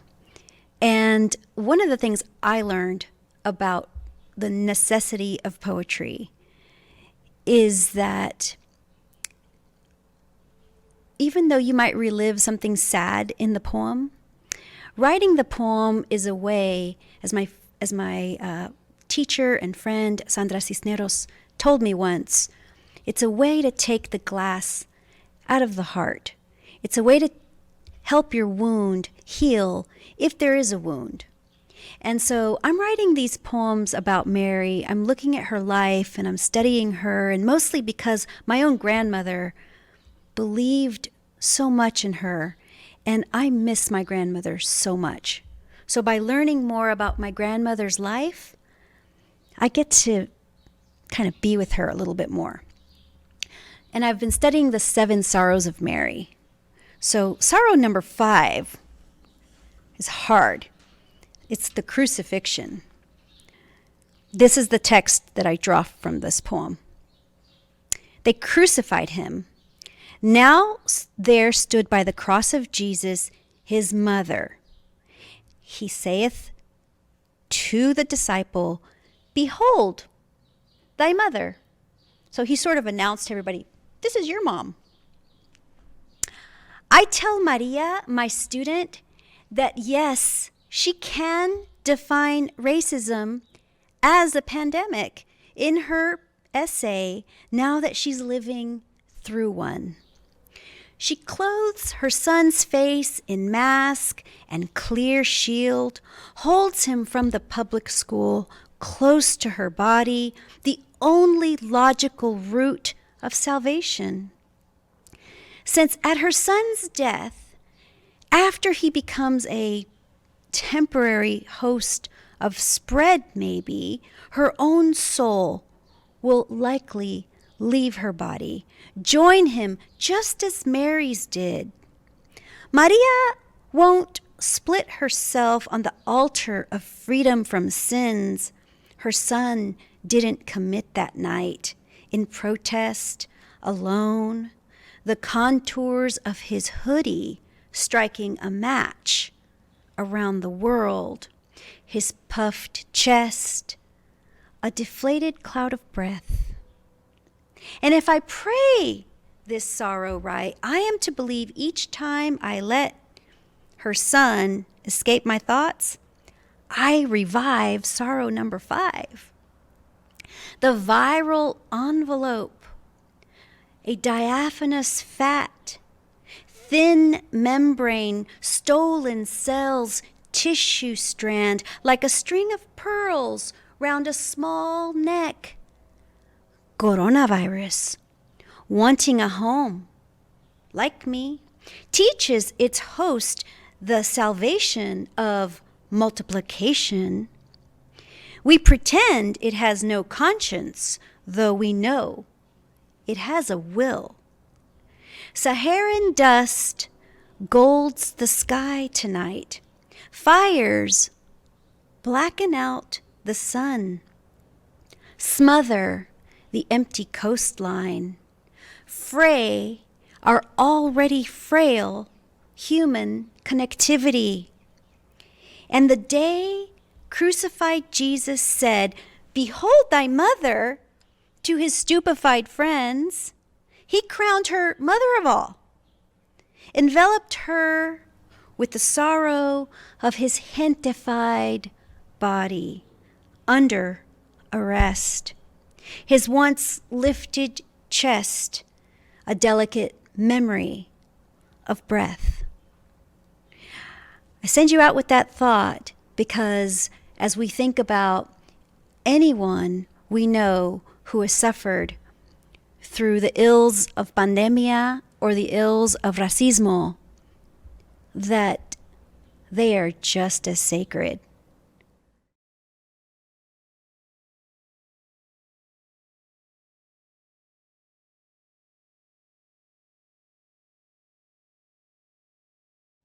This next poem is titled Majestic Mosaic. Piece by piece, I find peace. I said, piece by piece, I find peace. One fragment at a time, I combine my destiny. Because this life is a blank canvas, an empty page waiting for my story. So line by line, I align my reality. but I cannot do it alone, because I am just a portion of a greater whole, an extension of existence, so we are not separate, which means each one of us must find peace, and by that I mean inner peace, and by that I mean of the mind. No need to separate or divide, that is not how a mosaic works, you see. Only piece by piece can you find peace, so you must allow yourself to be stained glass. Just take a deep breath and step back and let the paint drip. You see, colors are nice, but spectrums have perspective spikes. I mean peaks, I mean summits. You see, sometimes it takes a moment for all the words to fit right, but with this, there is no need to rush, because when you stand in the present, you are timeless. And by that, I mean infinite. And by that, I mean complete. Like when all the pieces fit together perfectly, and don't worry, this will be over soon. But if nothing is forever, that must mean that forever is nothing. A vacuum, an endless void of laughter. And by nothing, I mean silence. And by silence, I mean like finding your center. I would recommend to meditate. And by that, I mean don't wait to believe. And by believe, I mean you just got to be and leave the rest behind. You see, you've just got to be and leave the rest behind in your mind, because this moment is perfect. And don't forget that when you stand in the present, you are timeless. And by that, I mean infinite. And by that, I mean complete. Like when all the pieces fit together perfectly, you see, we have to come together, work in harmony like individual notes in a symphony, because this majestic mosaic can only happen piece by piece until we all find peace, until we reach the grand total, the finished draft. Dare I say, till we become whole. Dare I say, till we become holy. You see, we have to become a masterpiece, a great art form, living by example, dripping with inspiration. We have to master the pieces we have been given in order to connect to our reason, to our humanity, because only piece by piece does the art become exquisite. So piece by piece, we will find peace until this majestic mosaic is finished.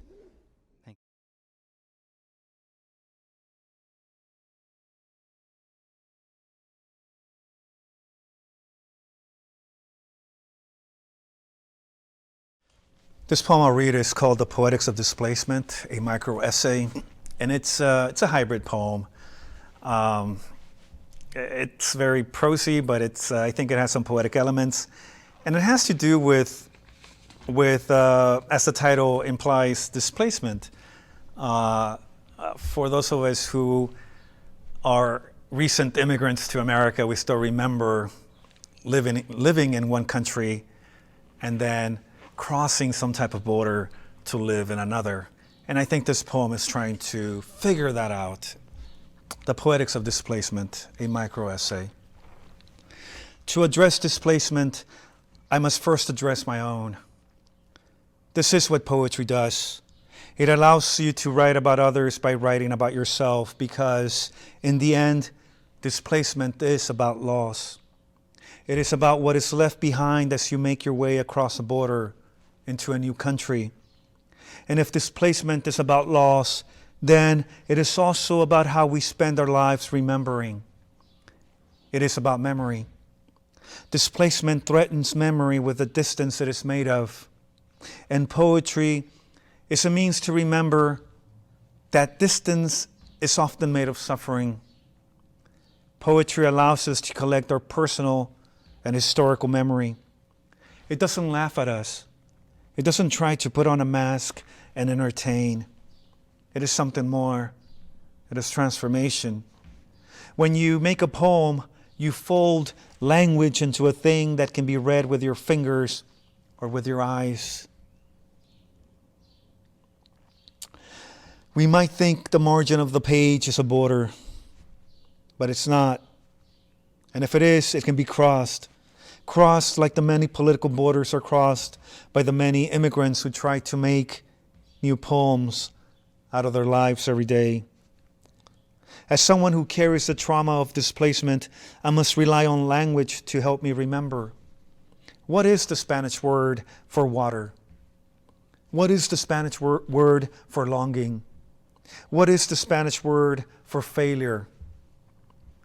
My relationship with language is made of failure, made of absences I can't name, but I try. And for this trying, I must rely on my body to remember. I must allow it to speak to me in a way a living thing that has a mouth made of shadows must speak. And what I hear is that it doesn't want to tell you a story that you can follow with your senses.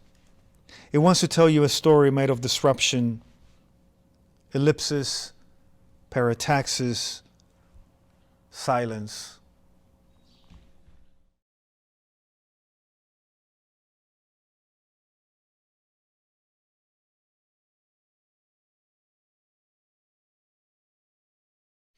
I have a poem from a Ukrainian poet that I would like to share with you.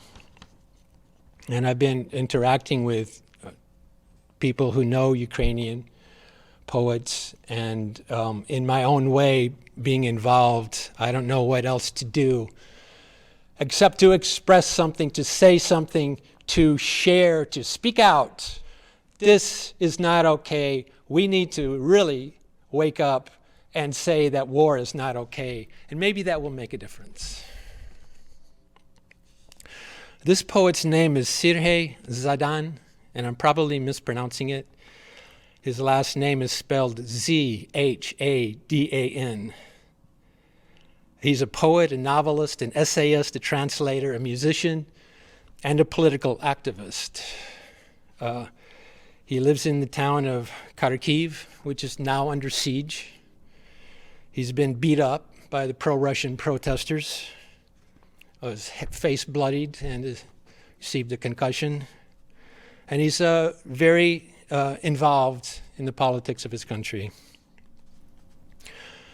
So I chose this poem. It's called Take Only What Is Most Important.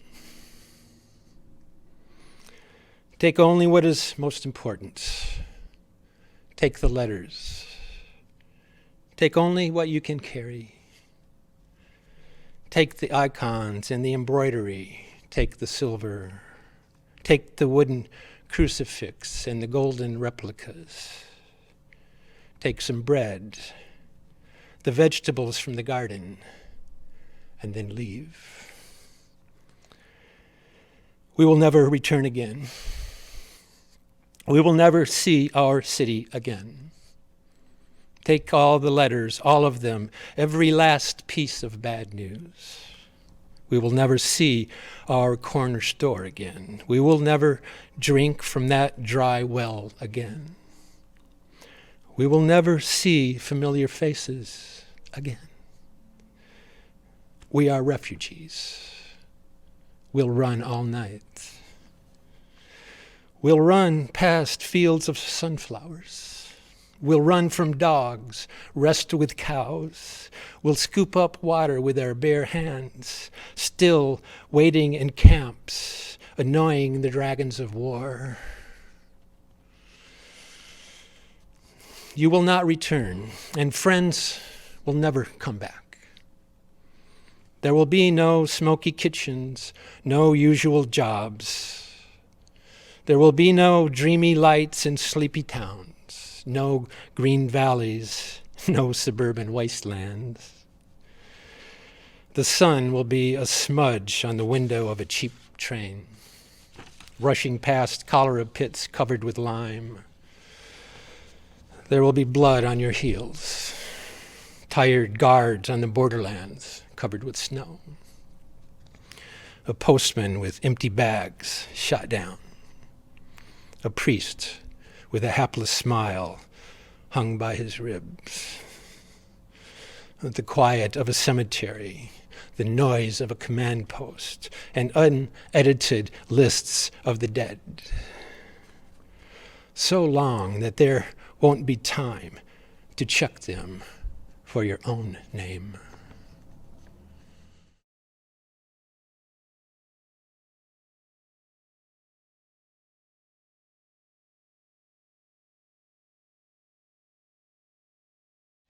I want to read a poem from my collection, Pan Dulce, from way back in 1998.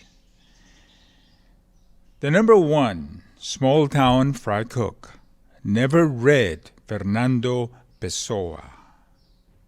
No, the number one small town fry cook never read Fernando Pessoa. Pero de vez en cuando, resting in his underwear, he looks out the window and practices his sarcophagus stare. From the bedroom, with Jesucristo crucified, on the wall he painted with oil-based yellow paint. Perhaps he recalls his W-2 forms from the 1950s, those booming days of the 5-cent seat, the Queen Alice courts, cotton fields, chicken fried steaks, and the steam tables from the Palace Grill on Highway 281. Perhaps he remembers his father as Hermenegildo. His shoulders still quiver as he recalls the brutal uprooting of stubborn mesquites, the black rope around the bedrolls to keep away the rattlesnakes, as father and son slept under a gift of stars, deep in the hub of South Texas. Yes, the streets are paved now, but perhaps he thinks how better it was when caliche imbibed biblical rains, when coyotes and bobcats drank from Chile Tipin Creek, when a plow harnessed to a mule would practically plow the soil itself. It was that soft. Reminiscing over rain, he remembers his father's refrain. Relámpago, sol se mete, suelte la mula y vete.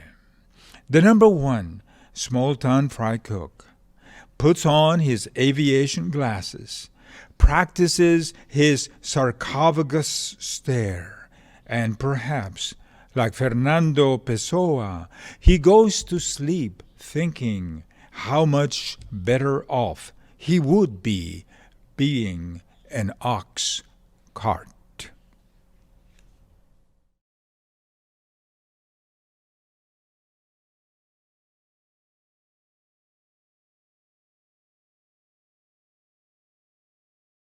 This is called the spider poem. If a spider falls into your sink and survives, do you think later on in his spider life, when he's going through a hard spider time, his wife passes away and his spider kids cry, he draws strength from that time when he almost died in your sink, and he thinks with his spider mind, this will all pass in spider time. It's okay. It's going to be spider fine.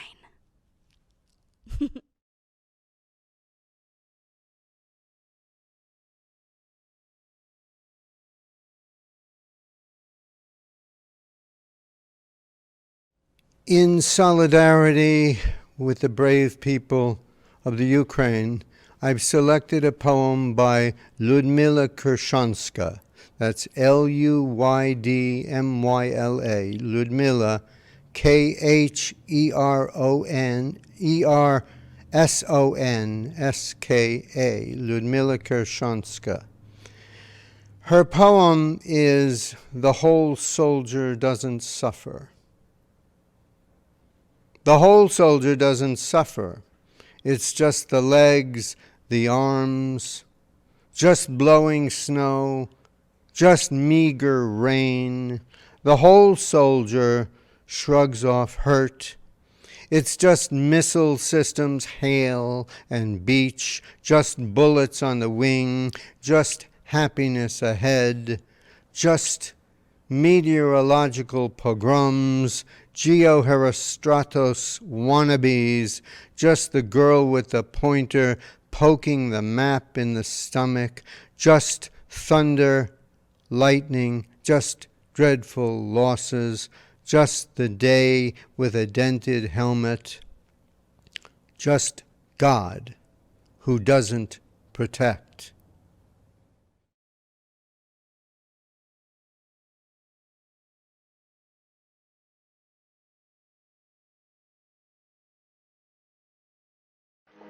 Her words were medicine, locked away with bottled up tears at the cellar of her throat.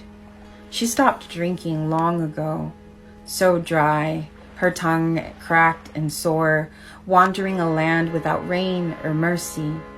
A choice that she'd made over releasing a flood that could cause anyone else to drown.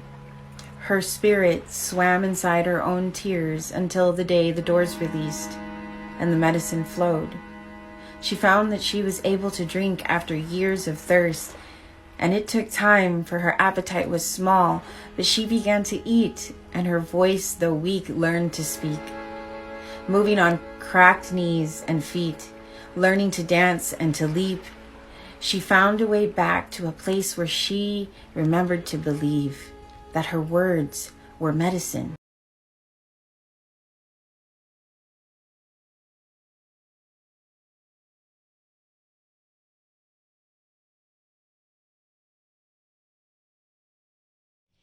I'm Carmen Tafolla. I'm in San Antonio, Texas. It gets really hot here sometimes, really hot, and sometimes really tough, just like life does. This poem is about one of those tough moments in life, and so it's called Survival Instructions, Summer, 103 degrees. Feel yourself sizzle on the streets, sizzle on the streets, sachet, sassy as salsa. Slip survival into sun glare like a native. Toughen up the souls, strengthen the heart muscle, reinforce the mind with steel and sunrise. Drink more water, bless the air conditioner. Fry your huevos rancheros on the sidewalk. Attend the wake. Give $1 to the homeless man on the corner, holding his bright blue windshield cleaner spray bottle, wiping circles in the empty air, hoping for a yes, some coins, a bed. Lasso the chaos of your collapsing life like a lost steer. Wrangle it with this well-worn rope, made to survive the torrid heat, the chaparral of baked dirt, the creeping cancer of years peeled to bone.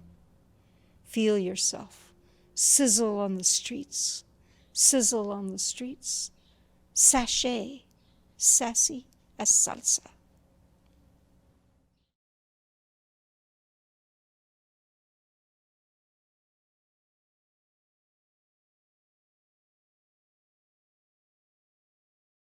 Hi, my name is Eddie Vega, and I've been here at Mega Corazón for several years now, and I've enjoyed sharing my poetry, not just with a local audience, but with the entire world.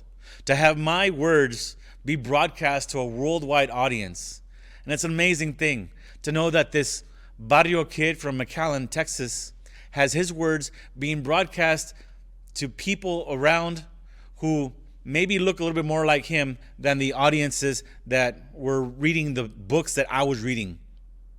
There wasn't a whole lot of poetry that looked like me. And I'm glad to be a poet out sharing my words with those who look a little bit more like I do. This next poem I wrote because of an experience of here in South Texas, and that's of high school football. And I had the joy of watching my son I had the joy of watching my son play varsity football for 2 years, and especially this last year. And that's what this is about. It's the whole piece is actually Texas high school football in 4 quarters, but it's a rather long piece. I'm only going to read you the 4th quarter.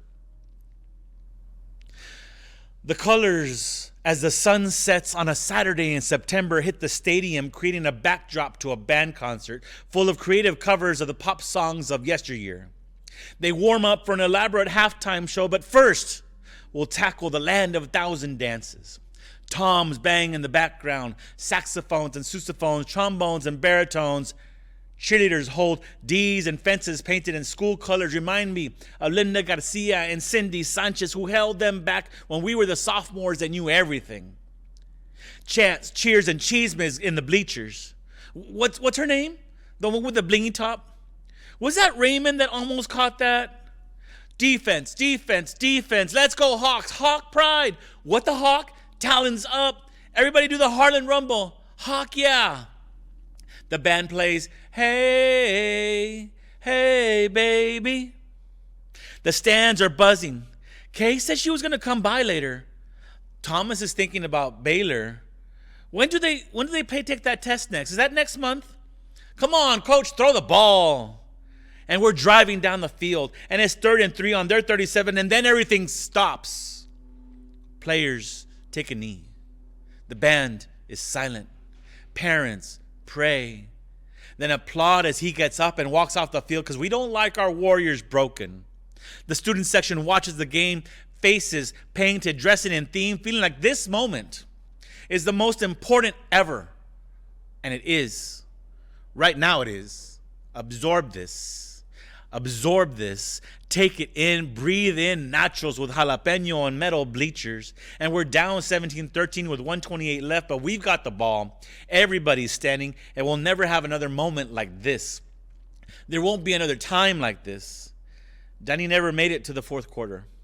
His time ran out before the clock did, but his numbers on the sticker on their helmets. In the first half of the first game, the opposing QB threw the ball right at Mijo, and he caught it with his hands and had the pick, the interception, for 1.5 seconds before dropping the ball to calls from the sidelines. I guess if he could catch the ball, he'd be a receiver. And the band plays Seven Nation Army. And that number 7 is really good. And we wear our boys' numbers, and it's the last game now. And this time, he pulled it down from the sky, grabbed it, and ran like someone was chasing because someone was actually chasing him. And I screamed all 12 yards and kept screaming when he was taken down. And he ran to his friends, and each of them tapped him on his helmet. And I'm screaming, and I'm still screaming. We don't want this to end unless we're on top when the clock stops. We don't want our Warriors broken. Tackles might break bones, but losses break hearts. And there's politics and global warming and poverty and hate. But for 4 quarters, there's just football and him and us and that team and this team and tradition and love. And I'm proud because my son stole a ball from another boy. Hawk, yeah.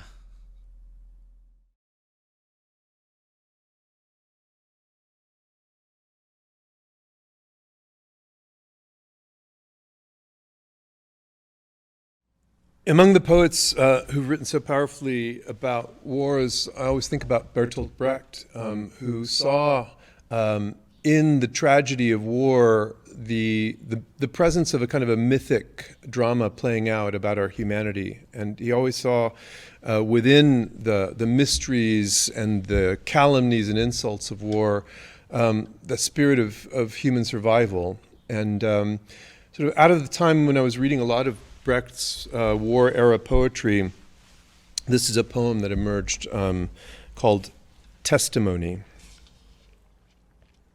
To a soldier or a priest or the sea, and for the sake of a single thing, I say that it shall remain, our lives, some history, an old map.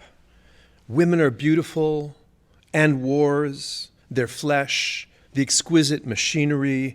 We've seen from here a shining that comes at night, pylons against a burning sky, and sex almost like a scent of gas or anemone goes out upon the wings of swallows and swifts and daws.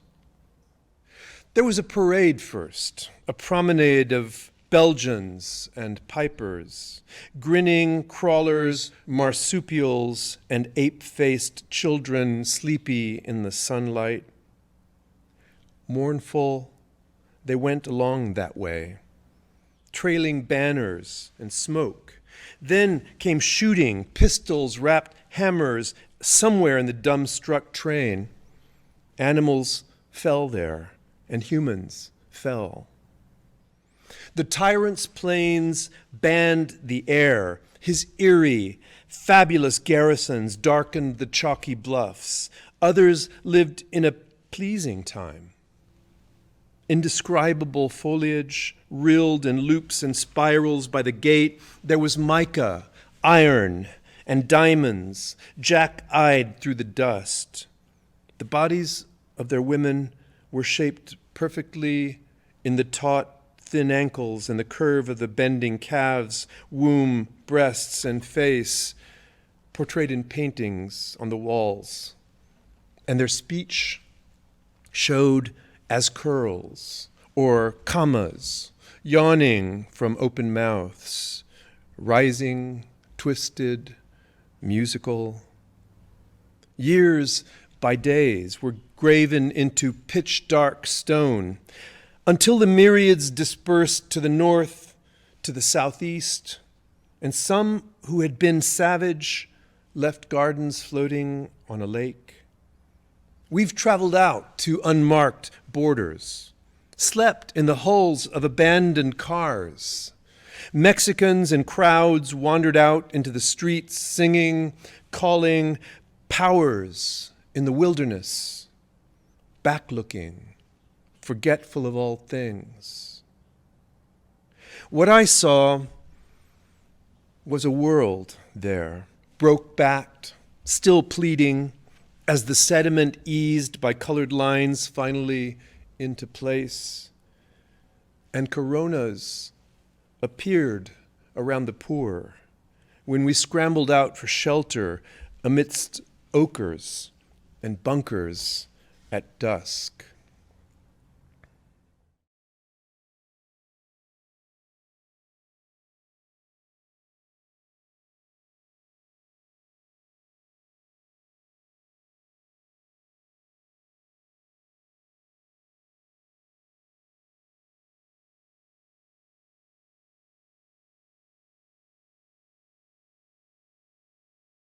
This poem is called 1,000 Years, and it's in an anthology called I Sing the Body, because we live in a world that judges us a lot by what we look like or what other people think we look like. But really, what we look like changes depending on who's looking at us. Here's my poem, 1,000 Years. Mama says I'm too fat. Tia says I'm too skinny. My brother says my hair's too bushy. Well, I think my hair's too straight. At school, I feel I'm too short. But around my cousin Lupe, I feel like a tall, gawky giant. Lupe's skin is like pale peaches, and the tips of her hair have gold streaks. But my skin's so dark, the tough girls at school call me La Prieta. And Sammy from next door just laughs and says he can't see me at midnight. Grandma catches me staring at Lupe's skin, and she can tell what I'm thinking. Grandma, why can't I have skin like pale peaches? I ask her later when we're alone in the kitchen and only the cake on the table can hear us. And she says, Pues, mija, then who would have skin like dark chocolate? And who would want to live in a world with no chocolate? I'm still frowning as she begins to frost the cake and put rainbow sprinkles over chocolate fudge. Pero Grandma, the girls with dark chocolate faces are never on the magazine covers or starring in the movies, I pout. Well, they should be, she insists. Grandma, why can't I just be tall and slim and skin like pale peaches and hair with gold tips? And teachers would smile at me, that special way when they think you're so cute and so smart just because of the way you look outside your skin. Later, After the dishes have been cleared from the table and the birthday cake all eaten down to just crumbs with a little smidge of that chocolate fudge still on the side and one sliver of white peach aquí from the filling that didn't make it onto the serving spoon, I hear Lupe complaining to Grandma. Grandma, I hate my skin, she says. Kids at school call me La Güera and La Gringa, and I don't look anything like the Virgen de Guadalupe for whom I was named. She's a beautiful cinnamon chocolate, and I'm just like those white peaches that have no color and are just too pale. Pero mija, pues who wants to live in a world without sweet pale peaches? Says Grandma. Besides, nothing can stop you from being who you want to be. You don't need to change your skin or your height or your shape. You just have to change the way your eyes see. And I get to thinking, maybe Grandma's right. Who made up these rules anyway? If someone from another planet checks in 1,000 years from now to study who our civilization was and what we were like, I'll leave them a letter inside the ruins that have my bones, and it'll say, I was beautiful, so beautiful, of a beautiful color you purple people have never seen.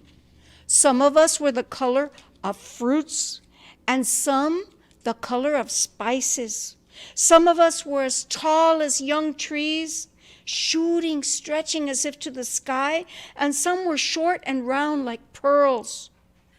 Some were solid like walls, and some quivered in the wind like feathers.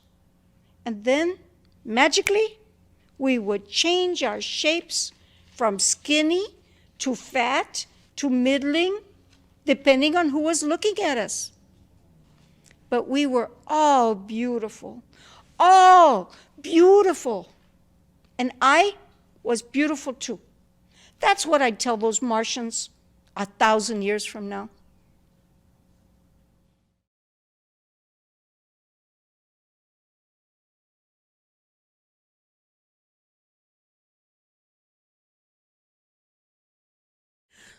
Greetings. I hope you're still feeling good and enjoying Mega Corazón. I'm going to do a piece now that is a dedication to Maya Angelou. She had an album and she did calypso and danced and sang, and I just love her to pieces. So this piece is dedicated to Maya.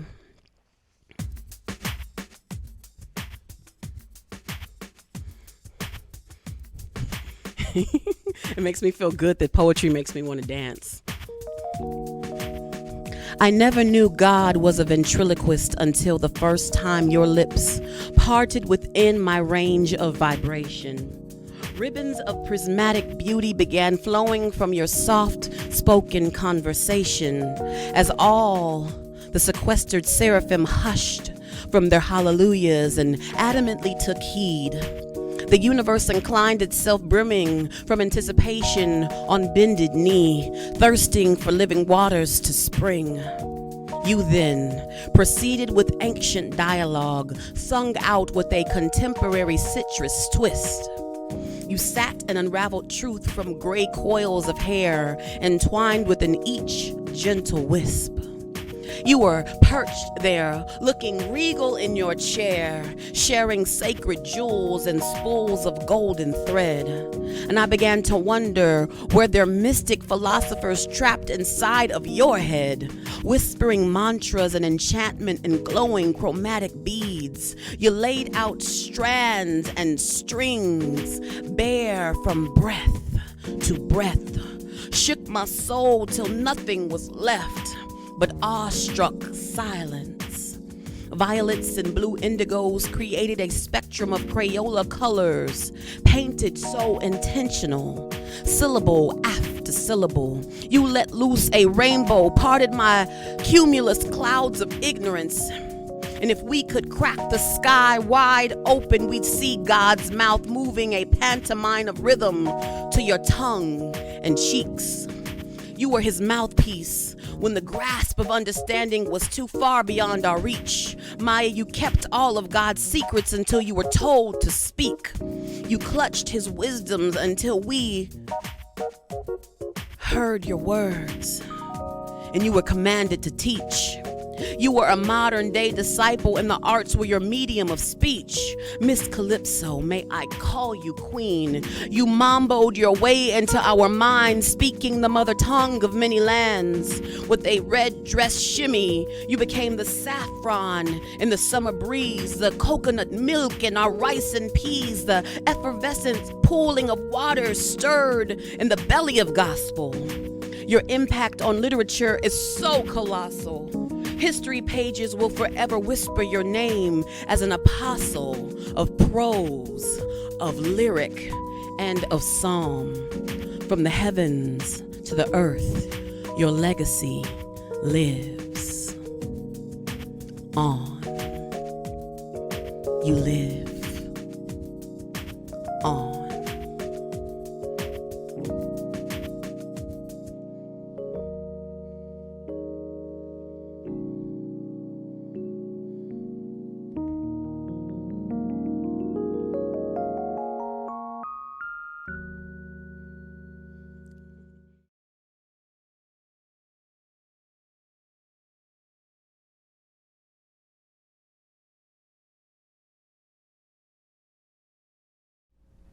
Leaving San Antonio.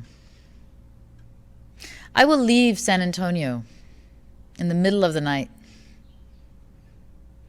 I will make the goodbye short and non-sentimental.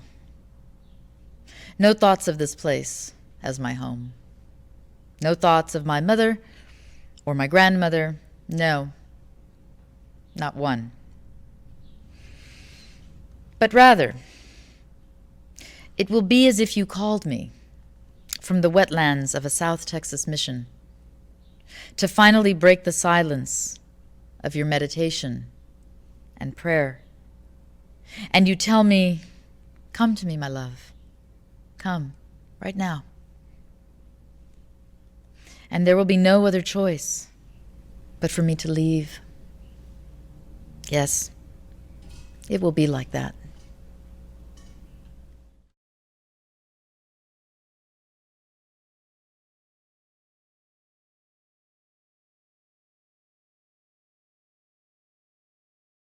My name is Jim LaVilla Hablin. For the last 10 years, I've been working with the students at the Juvenile Detention Center, and I promise them, because they can't, that I will always read a poem of theirs when I read in public. So this is What's Poetry For Anyway by Richard, who was in my class this year. What is poetry for? What can it do? Can it help me get into graduate school? Can it help me stop acting a fool or go home to good food? If it doesn't set me free, what can it do? Nothing. It's just some to-do. I have seen poetry sometimes work as a way to speak your mind, and other times it just sits there and doesn't give you time. It helps me remember my past, and I'm go home and share my feelings. Is poetry a net? Nah. A friend? Maybe. A color? Nah. A sound? Yes. Is poetry an animal, like perhaps a pet cat? Sometimes I wonder about poetry.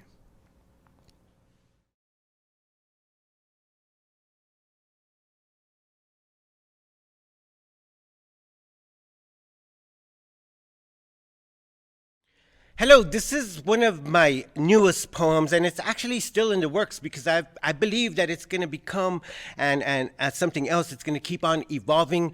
I wrote it for the feast day of the Virgen de Guadalupe just this past December, and I went to read I was invited to read at a congregation, which is awesome when poets here in San Antonio get to go into cultural events and places where poets don't normally get invited to go. So it was great reading in a church. And then, because of this whole war and invasion in Ukraine, San Antonio held a wonderful memorial and a celebration, poetry celebration in downtown San Antonio for the people of Ukraine. And so it naturally became this poem that will probably keep on becoming something else, which is one of the wonderful things about poetry, that you can keep editing it and making it better and better. And that's a good thing that poetry does for us. Mother, my mother, Mother Guadalupe, Mother Earth, Mother of all beginnings and mother of my every birth, mid-mother in this in-between world and mother of love, mother of the world below and mother of the world above, mother of the ocean and mother of the sand, mother that makes us the salt of the earth when we rise to make a stand, like the people of Ukraine defending their motherland.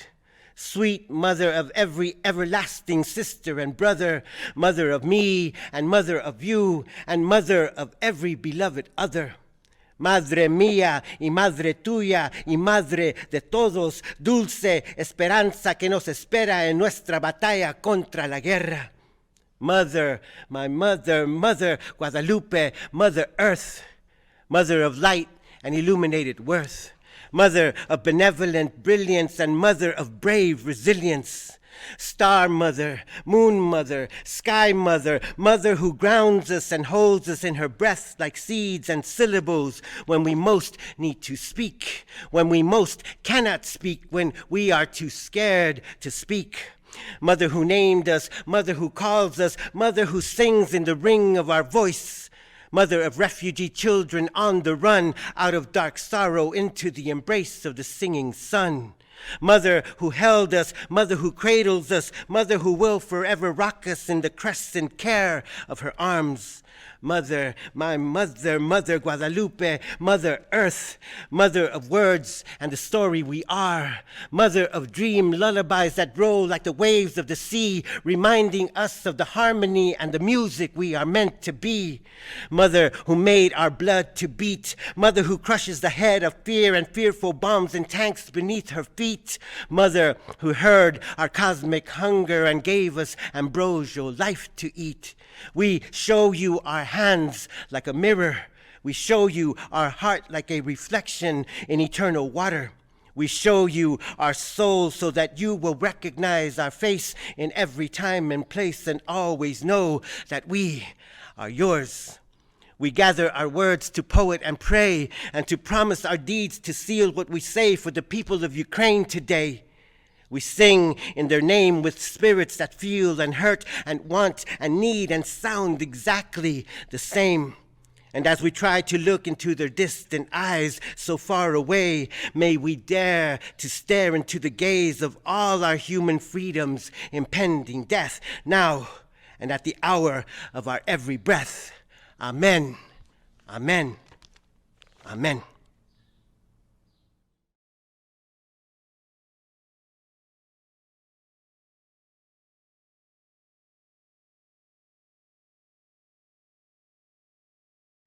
The title of this poem is called La Luna, and it was written with a collective of women that I used to write with. We all wrote pieces based on the Loteria cards, and my card was La Luna. So it begins with an epigraph. Corre y se va con la luna, el farol de los enamorados. La Luna is a mother, una doña casada con el mundo, and we are her children. She satellites her lover, and together in tandem they dance.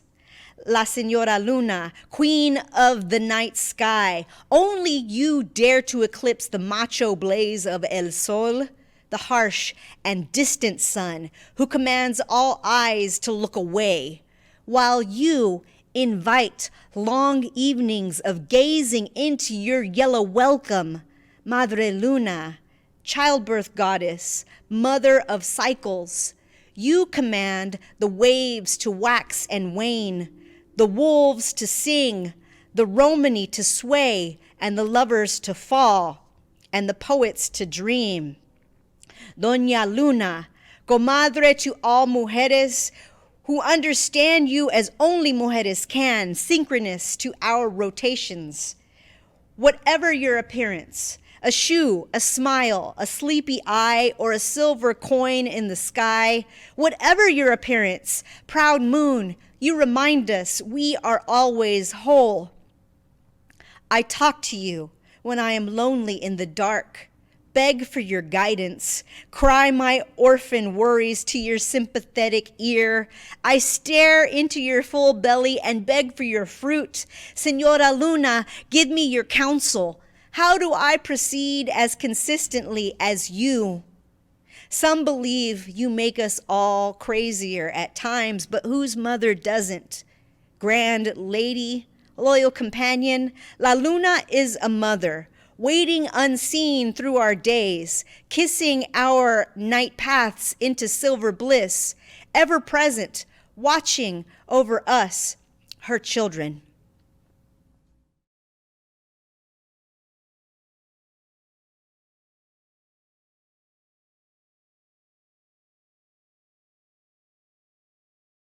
Hi, my name is Eddie Vega, and I'm a poet here in San Antonio, Texas. I wrote this poem kind of thinking about where we are as a culture and as a people after being told so much about us by the media. Have you heard of this one? Why do Mexicans eat tamales at Christmas? So at least they'll have something to unwrap. I mean, maybe we can believe that's true, because everything else they seem to say about us is true. My parents, typical Mexicans, they brought drugs into this country. The pills for my mom's high blood pressure, the antibiotics for our ear infection, Vicks Vaporub for everything else. My mother, typical Mexican, got married while she was pregnant. I mean, she'd already been married to my dad for a year, but that wedding was en el otro lado, on the other side of the river. This was the one that really counted, the one that allowed my father to stay in this country.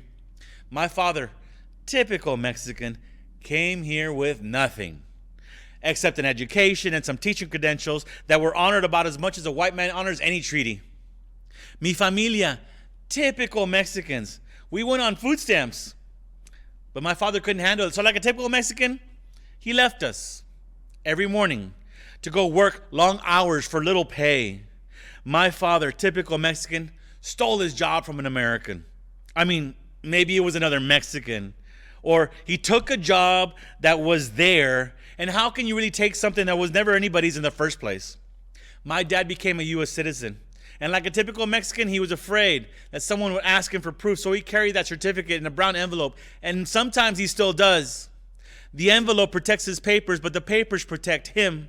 His citizenship is the wrapping paper. He is the gift to this land. My abuelita, typical Mexican, made the tamales, wrapped them in corn husks, wrapped them in foil so other Mexicans could unwrap them. But tamales weren't all that we had to wrap and unwrap. We also wrapped a slice of white bread around a weenie and called it a hot dog. Wrapped a tortilla around yesterday's beans, called it breakfast. Wrapped ourselves in San Marcos blankets and called it surviving winter. I still find myself wrapped in my mom's arms whenever I hear her voice. We unwrap the tamales at Christmas, and like typical Mexicans, we give them away like cheap labor to gringos who eat them, adding what they add to everything else, ketchup. You're welcome. America colonized the recipe, replaced the corn husks with xenophobia. America, we are your favorite filling, here to fill every space with our gifts, our talent, and our effort. America, take a moment to appreciate everything that we bring to the table.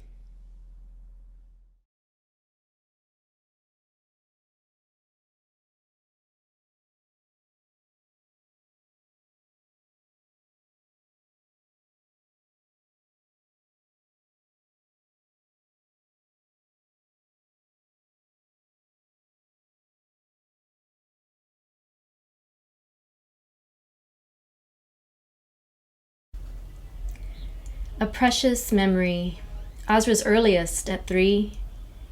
First snow outside, the driveway dusting of an early Kansas winter. By March, of course, it'd be obnoxious, anachronistic, still swirling past spring break, then melting into mud. Though in those months, I'd also find a child's tiny gold ring, too small for all but my southpaw pinky, winking up from the slush one day walking home amid my own deep depression. Single diamond, I remain convinced, impressed in circle of most precious metal. In fair weather, someone had dropped it for me to find and pick up, so as not to lose heart, only to lose it again. But in December, little Azra had never seen the magic of water frozen into soft, dry powder. We'd only just moved to the prairie from a Tejas mostly snowless until the terror of last winter's storm. And he ran to scoop it up and squeeze it, laughing aloud, until the cold white burned his hand red, and he dropped it, crying. It is his first memory of being alive. That first snow, in its dualness, both blank page and black relief of its words, both emptiness of shadow and the substance it limns, both pain of cold and the light that pushes from behind to turn collapse into color, pain into craft, both nopal flash frozen and melting into rotting flesh, both the citrus cracked, the spring bereft of ephemeral perfumes, orange blossom, mountain laurel, redbud, and the gift of new growth at the base of the tree, irrepressible.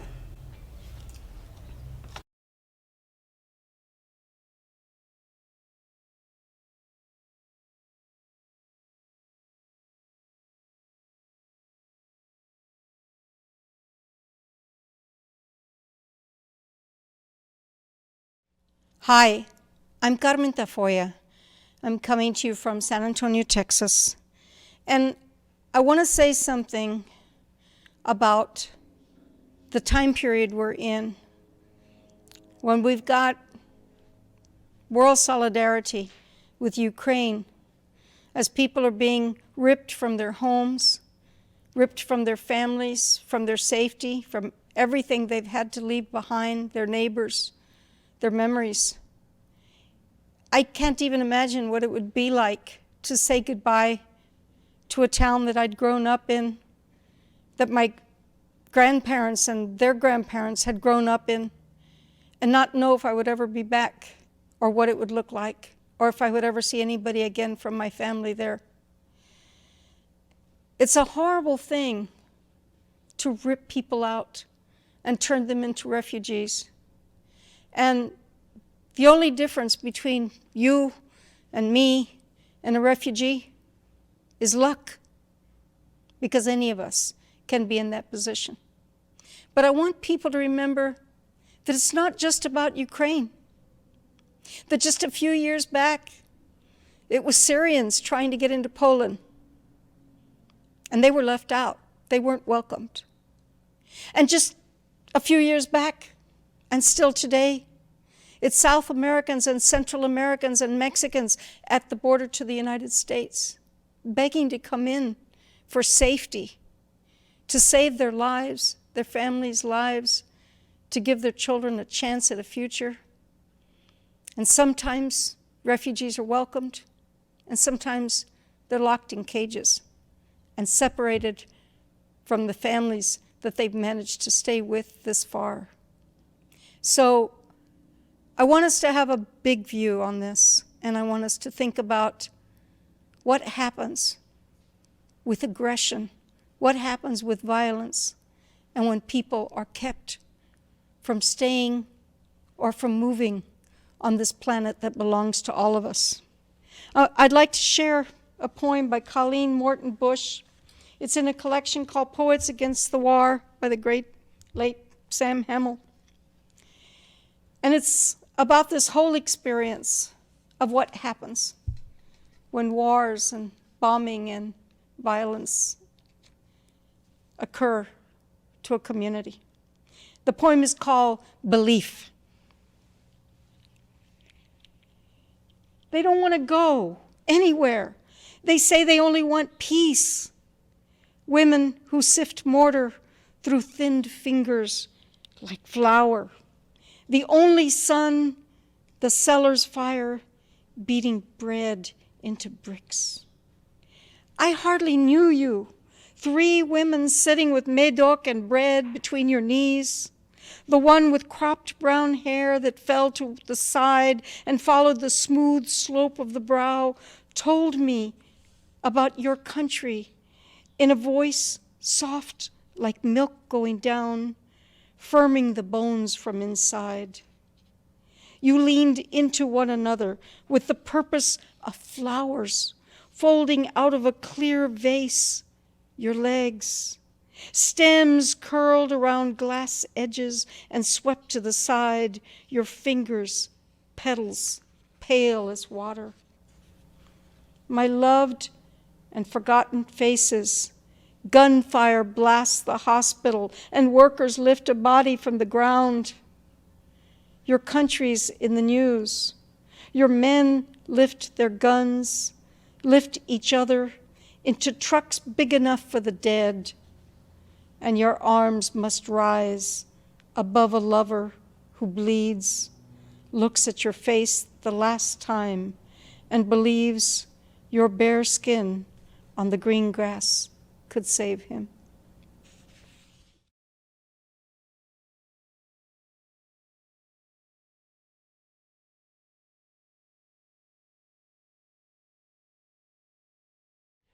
I'm gonna do one of my favorite poems of all time right now. Let's see if I can pull it out of my memory. But I encourage students. I don't force. I have my son memorize poetry, and I think it's a great thing for students to do, even if it's short pieces, just to have that experience of being able to put something into words straight out of your brain at some points, and just presenting it to people or just repeating it to yourself. Poetry's fun. Here's a very powerful piece that to me contains so many different universes in just these very short lines. One of the most activist poems that I have ever heard in my life, and if you will, just listen to it carefully later on in your lives, you'll see why. This is called Harlem by Langston Hughes. What happens to a dream deferred? Does it dry up like a raisin in the sun, or fester like a sore and then run? Does it stink like rotten meat, or crust and sugar over like a syrupy sweet? Maybe it just sags like a heavy load, or does it explode?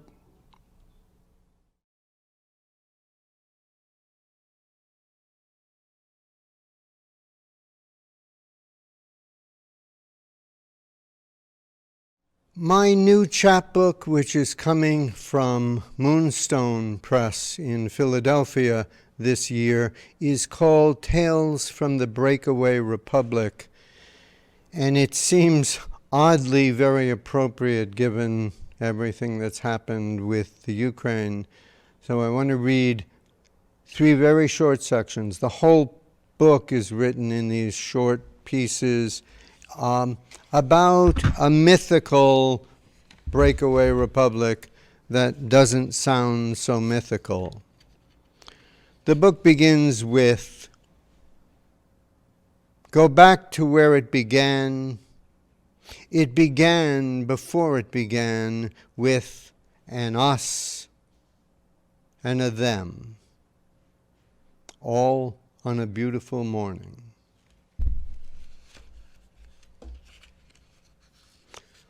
And it ends with down the road a piece. Years later, no one remembers what caused the split in the first place.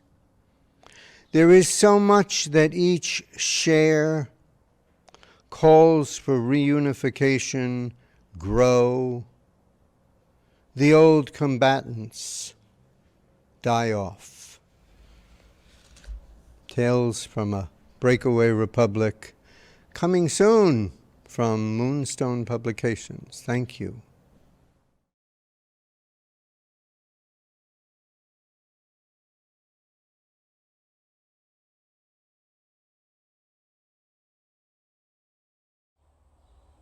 What was is no longer left to be, spilled forth when coming apart at the seams. The heritage that may not always be seen, animo, rasquache, a golden dream in rough golden hands. The loneliness of the refugee, precious debris and remnants of memories small enough to carry in a pocket. Hopes of love, moments of being, joys and wishes cast and held in the resin. Belief that guardian angels do exist. That love that was will never not be, sitting heavy at the bottom of the stomach, with conversations knitted together, leaving a trail in a lover's sky, and the carved intentions of places never fully said yes to. The silent scream, crystallized into a timeless moment, etched by moments like water etches the valley, and lodged at the center of the throat. The knot at the center of the gut, never untangled. And the good people see, the shiny and pleasing to the eye, the uncomplicated promise. Protected. Protection woven together over a child's lifetime, never totally free, never full entry, all held together with the inner vow to never again come apart at the seams. The wound goes deep, the thread fragile and bright, born from a place of loss. How can one know who can be safe, deft enough to handle the fragile? The no that screams in the head. The button on the lips begins in the eye, shutting away all that could be expressed. Windows shuttered and sealed tight. The light that glimmers is the daughter of moonlight. Adornments of love and grace round the body. Tell others that of someone widely loved, never privy to the stories within, and the guilt and shame. May others see the true beauty when the true beauty's unable to see.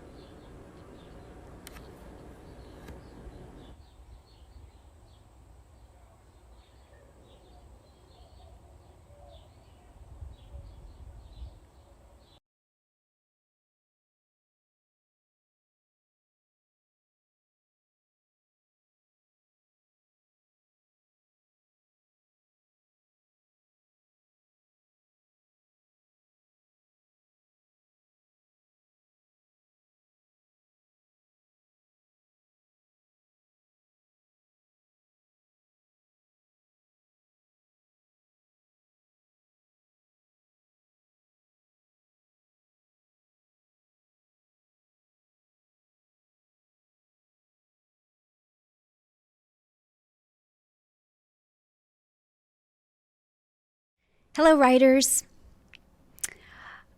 As a teacher at Northwest Vista College, I'm allowed to let my students come up with writing prompts. In fact, they come up with some of the most interesting writing ideas that I've ever seen.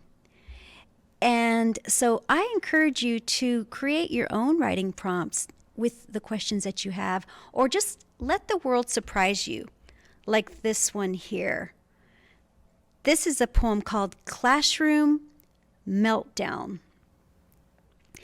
Ruben Tiong brought 20 bags of ice to class today. Make up a writing prompt I had assigned weeks before. It can be anything you want. Jessica began with drumming. A way to hear our hearts, she said. Quinn, a short film about a nihilistic horse who, in suit and tie, and after a bad day at the races, jumps. Today, sandwich bags filled with ice, one for each of us. Hold it anywhere, he said. He took baths in ice after jiu-jitsu practice, immersed his whole body, he said, made him quiet. Made him think. Robert leaned back, draped the limp bag over his forehead. Kayla held it to her neck and arm, quick to observe it only hurts on some parts of the body and not others. Like the way some things can hurt some people and not everyone else, she said. Mine liquefied between my hand and my right shin. I am a runner now, have been running 4 times a week, sometimes 5, because the guy at the gym asked me last summer if I'd had back surgery recently. Or was it leg surgery? You were overpronating your left foot. I was watching your gait, he said. I'm a bit of an expert. Do you wear high heels?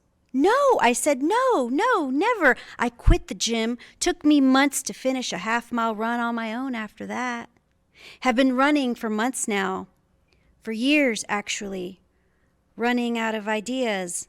Running late to my class. Running to a restaurant with all of the weight of my foot on the inside edge of it all of my life. Into the sudden stretch of my son's night terrors, into his I don't cares and his beautiful songs and all the evasive smiles of my little animals who cuddle me on the couch. The ice starts to disappear, shrink, soften, drip, drop by drop out of the bag. I try to numb my neck, my shoulders before it is gone. I imagine a tub of these cool, softening stones. I imagine stepping in. My students write furiously. I hope they feel a little numb here, a little weightless as they pour themselves into the paper, their desks, their books, their mountains of papers glisten from the melt.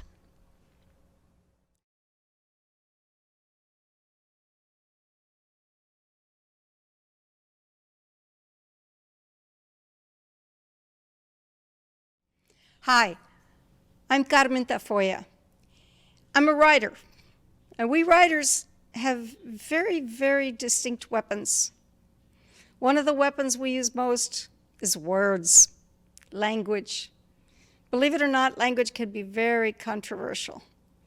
And in our reality, in a very bilingual, bicultural city here, actually very multicultural and multilingual these days, using a language other than English can sometimes be challenging socially and politically.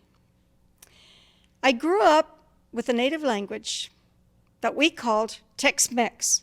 It was a mixture of English and Spanish because our lives were a mixture of the 2 languages and the 2 cultures. But the response to that in the literary world at the time that I started writing was not very good.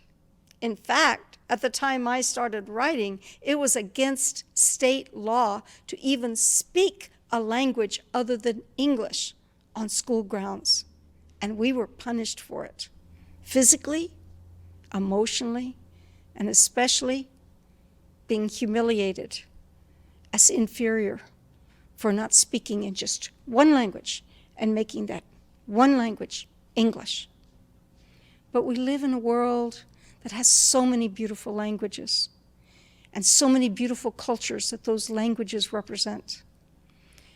So I ask you to open your minds and open your hearts to the beauty of other languages, and to also know that every language that exists today is a fusion, a mixture of previous languages that came before.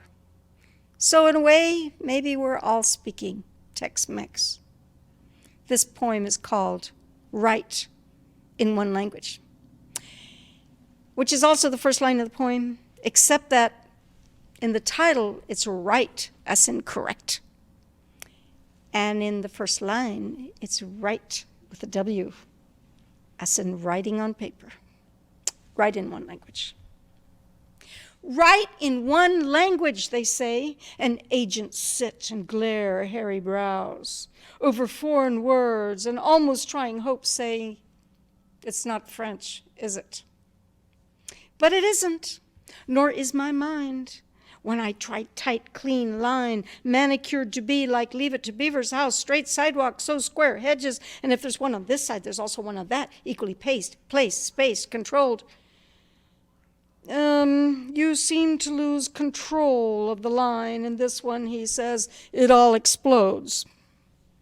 I see bilingue, beautiful explosions. Two worlds collide. Two tongues dance inside the cheek together. Por aquí poquito, and a dash allá también, salsa, cha-cha, disco, polka, rock that Texan cumbia and a molcajete mezcla, but restrain yourself. The man pleads sanity. Trim the excess, just enough and nothing more. Think shaker room and lots of light. 2 windows, Puritan clean floors, and chairs up on simple pegs. 3. Pero las palabritas mías are straining at the yoke. 2-headed sunflowers peeking through St. Moderatius grass, waiting for familias grandes, garden growing wild with Mexican hierbitas, spices, rosas, baby trees nurtured, así muy natural. No one knows yet if they're 2 years old and should be weaned or pruned or toilet trained, but they're given only agua y cariñitos, shade and sun and compañía. The city inspections crew, the home and gardens crew, the publication crew agree. The lack of discipline, lack of Puritan purity. Purity? Chaucer must have felt like this, the old pachuco, playing his Tex-Mex onto the page, and even then, the critics said, write in one language.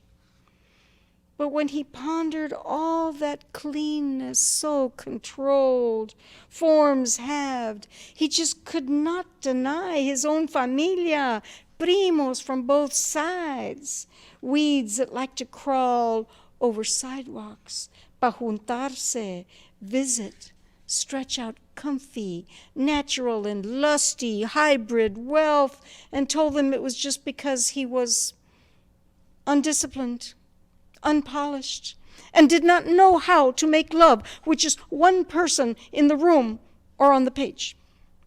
And he, like me, did what he wanted anyway. But you, like they, want shaker hallways, while I grow Mexican gardens and weed-rich backyards. There are too many colors in the marketplace to play modest when Mexico and Gloria Rodriguez both say, estos gringos con su match, y a mí me gusta mix. There are too many cariños to be created to stay within the lines. Too many times when I want to tell you there is room here for 2 tongues inside this kiss.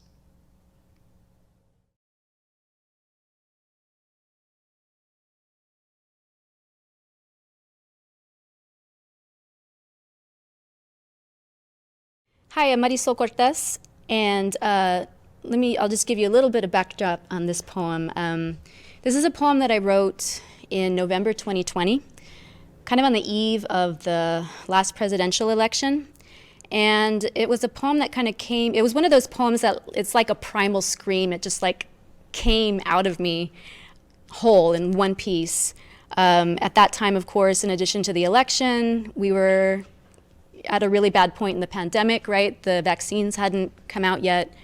There were uprisings around racial violence in the nation. There was a lot going on, right?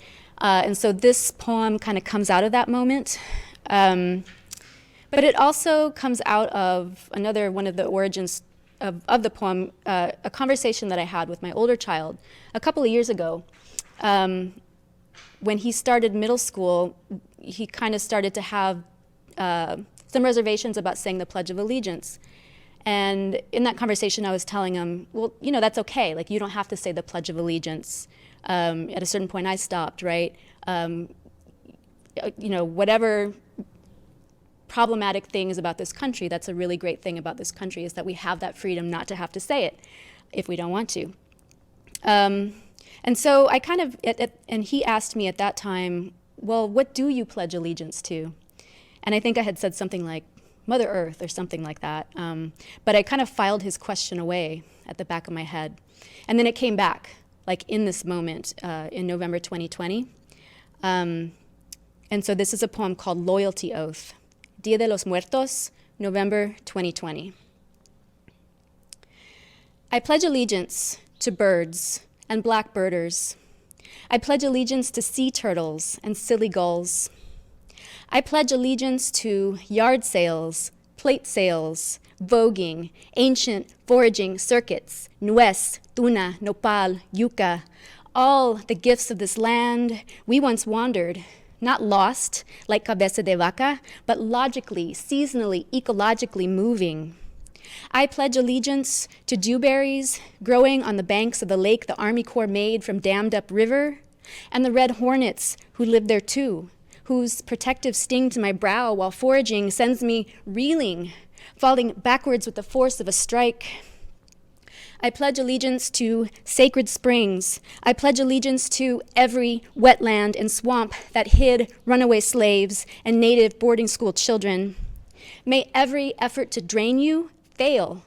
May we fill you up again, instead restore you, so that no White House built beneath the lash may comfortably occupy your Potomac slough. I pledge allegiance to rivers that swallow up ill-gotten walls and the lies that built them. I pledge allegiance to the burning forests, Amazonian, ancient redwood, and all alveoli everywhere. From Floyd's breath extinguished beneath boot and badge on a hot Minneapolis sidewalk, to the breaths of elders artificially inflated by ventilators down in the RGV. I pledge allegiance to all lungs, all breath, arboreal or mammalian, aeolian winds of the body which resist just by inspiring, exhaling, surviving. I pledge allegiance to dogs and frogs and bikes. I pledge allegiance to the 964,000 and counting, the pandemic dead who died over Zoom. When I started this poem on the eve of the first debate, that number was 213,000. Still, we cannot forget this has happened before in San Francisco, New York, San Antonio, the abandoned dead of the earliest years of AIDS. And so I pledge allegiance to the love and rage of the late Larry Kramer.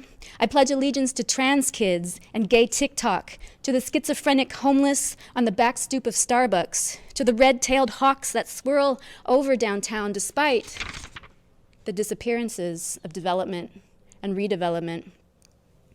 I pledge allegiance to the intelligence of pigs and corvids, the crows and grackles who never forget a face. I pledge allegiance to the wonder of thriving coral reef, taller than the Empire State Building itself, and the discovery there of Spirula spirula, never before seen squid whose shell is internal, a ram's horn coiled inside gelatinous body, posterior glowing bioluminescent green like Halloween glow stick. I pledge allegiance to poetry, public libraries, senior centers, daycare workers, mail carriers, city pigeons, paleterias, tamaladas, food not bombs, Bayard Rustin, the rust that claims the excavator, the sugar in the gas tank, the microbiome that makes our bodies mere perturbation in the flora and forest of bacterial pluriverse. I pledge allegiance to los chimuelos, the youngest and oldest among us, and to the memory that persists when the body fails, and the self-organizing joy of the toddler moving non-linearly through parking lots. I pledge allegiance to the autochthonous, to sage and copal, to the four directions, to the red road, the eightfold path, to the dream, to dream time, to dreamers with a capital D and democracy lowercased. I pledge allegiance to the silence of witness, to the struggle, to the struggle, the upraised fist, but also to the softness and stillness of the open hand that knows no enmity, no homeland, no loyalty.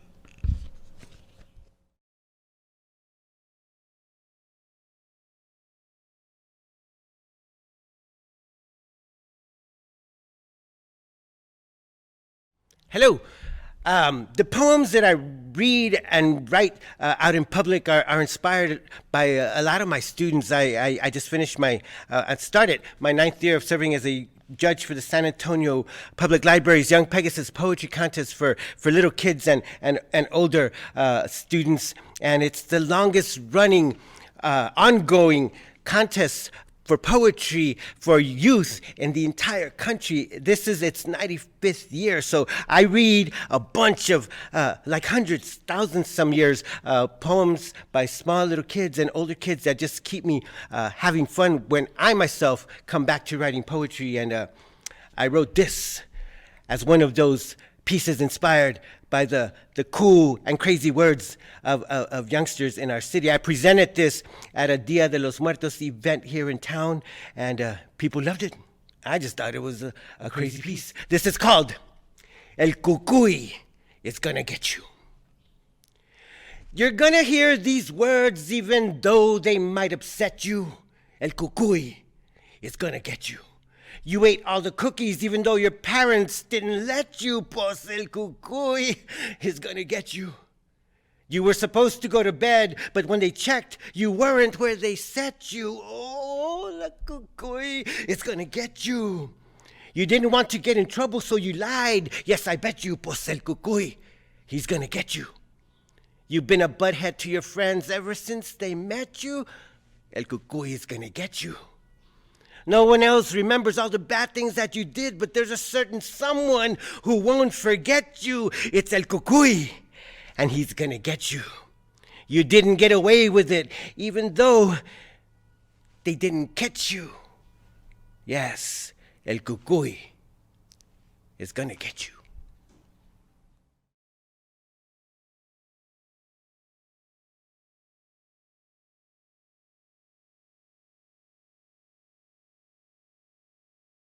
Hello, my name is Jessica Tilton Zertuche. This poem is by Kelly Morgan Taylor Greenwood. She was a poet here in San Antonio who unfortunately lost her life tragically very early on at the age of 21, but her legacy continues with her poems, and today I'm going to be reading one of her poems. This poem is called Dear Father. Dear Father, she dreams in odd places, mortified by strange faces. She walks in unsteady paces, and her jawline traces the places where beauty should lie. But lies are misleading, quite often defeating, and I am growing weary of this heart that should have already been filled. My own reflection makes me ill, and I use my confidence to conceal the way that I feel. My heart has been severed. Too many clever plots and daggers weren't the only weapons that pierce. No matter what a child has done, you should love them, hug them, give them ambition and a mission to succeed in life. I always had my hands in and out of places, searching for traces of a lost face and forgotten memories. Who knew blood was the strongest bond to my enemies? You weren't there for me when I needed you to be. It wasn't that I forgot you. It's that everyone important in my life was not you.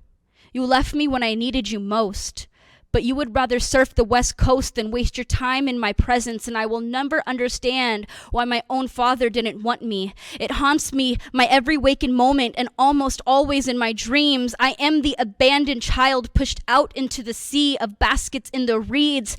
I should have been dead.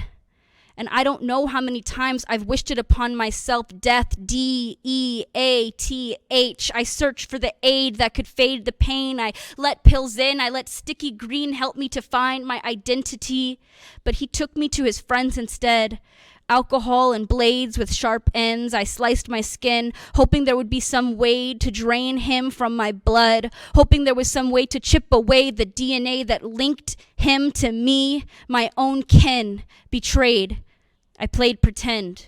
I pretend that your lack of presence didn't bother me, but it consumed me. I stood rejected, feelings neglected. At 17, I would have given anything to have my father. Every time I tried to call you, it felt like you were bothered.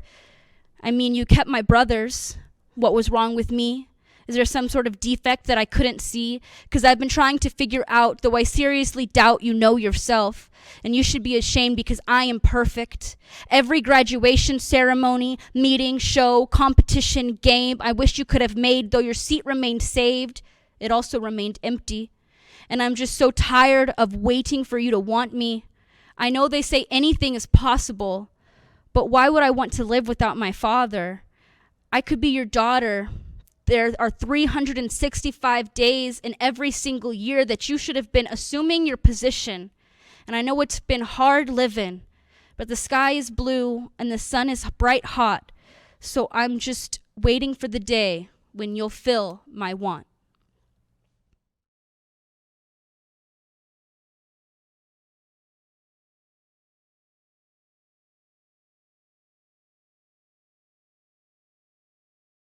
I wrote this poem for my son when he was 2 years old.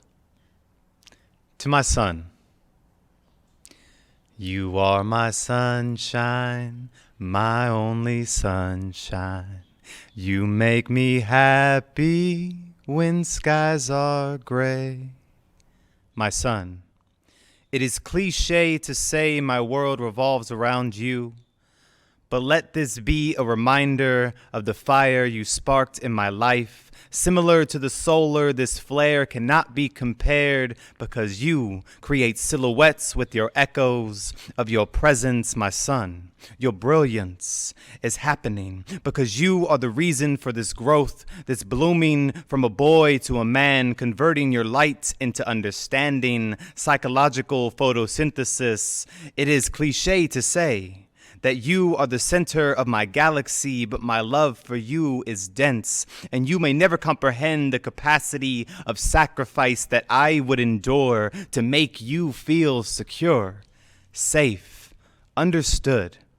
And don't allow anyone to dim your shine. Possess no hesitation in your radiance. Glow unapologetically. Be fluorescent in your vitality, my son. Learn from your mistakes. Take each failure as a stepping stone. Build pyramids out of your defeats and pathways out of your victories. And no, adversity is not your enemy. Do not get discouraged, my son. When life hits dusk, trust that your degree is nova, super, you will prosper, and always remember that you are shadowless, even in an eclipse, only relative to a certain perspective, and I am proud to be amongst the brilliance that is your development, evidence of divinity, your 2-year-old eyes, pupils comprehending universal law. You are elegant, the way you selflessly brighten other people's day,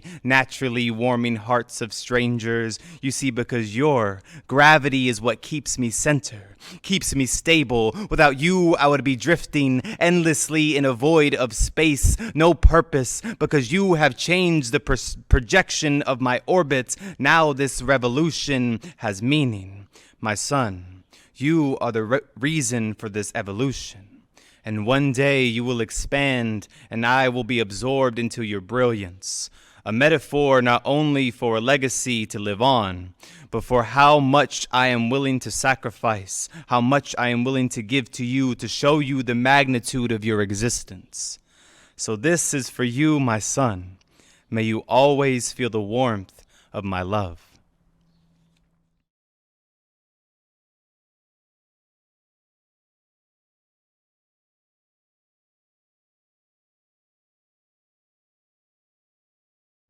Hi, my name is Eddie Vega, and I like to write a lot about my Mexican-American Chicano culture and growing up.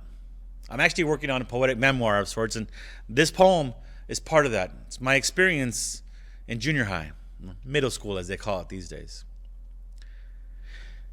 It was at La Lamar that I learned Chicanidad. Cholo Poetics, Vato Logic, and Barrio Geography. Specifically in PE, the only class not designated GT. Barrio boundaries weren't on the school board's map, so my schoolmates marked the walls to designate their territorial geography. La Alvarez, La Navarro, El Campito. Vocabulary and syntax were important. I learned that one does not say yes, Simón will suffice, unless you want to address your camaradas, in which case Simón ese is the preferred form. The barrio is a space where natural laws are suspended. Written rules go ignored. Unwritten rules are carved into the invisible stones used to wall out the invaders. Invaders like logic, reason, science. Huevos are testicles. But one can both have testicles and not have huevos at the same time. It's called the law of non-contra que dices. Barrio logic follows this same axiom. Like when Nando said I was talking shit about him. I said, no, I'm not. He responded, are you calling me a liar? I was confused while he was so sure of what I seemed to think was a logical fallacy. That's when I knew I had failed intro to Vato Logic. Chicanidad said that a big white t-shirt and a pair of jeans was just as good a uniform as khakis and a polo, for some at least. I was not some. I was not that. I was not ese. I was not that guy. I was not ese vato. Maybe the vatos de mi barrio thought I was going somewhere, so I couldn't go with them. Chava was some. Chava was that. Chava was ese. Ese vato. Ese vato was quiet, but not quieto. Ese vato had huevos. Answered roll call from Coach Martinez with Simón. In his cut-off dickies and white shirt. You can't say he was going nowhere, because prison is somewhere. Ese vato inquieto shot a cop at a 15. Dicen que he was defending the barrio boundary lines that were being ignored when he and his camaradas turned the civic center into a por vida lesson. He graduated early. At 17, went from juvie to gen pop, made too many perp walks before I ever walked the stage. I guess we both made it out of the barrio, or we're each stuck in our world and not stuck in the barrio. It's Chicanidad, Cholo Poetics, Vato Logic, Barrio Geography, Simón ese.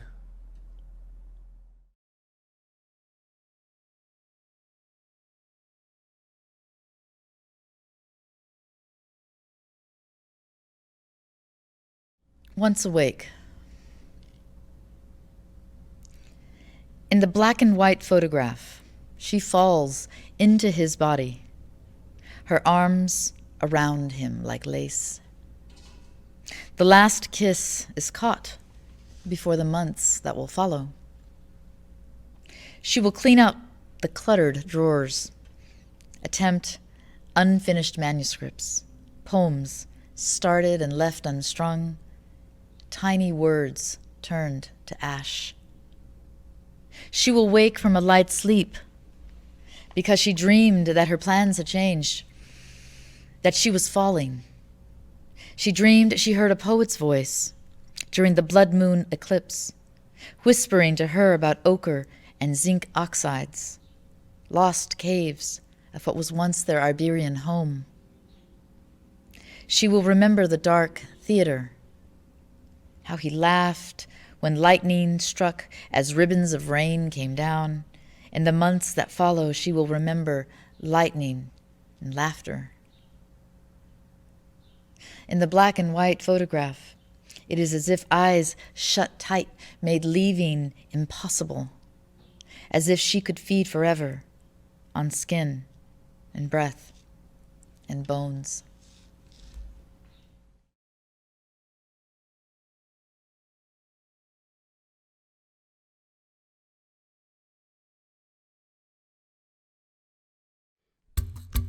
This piece is called Prickly.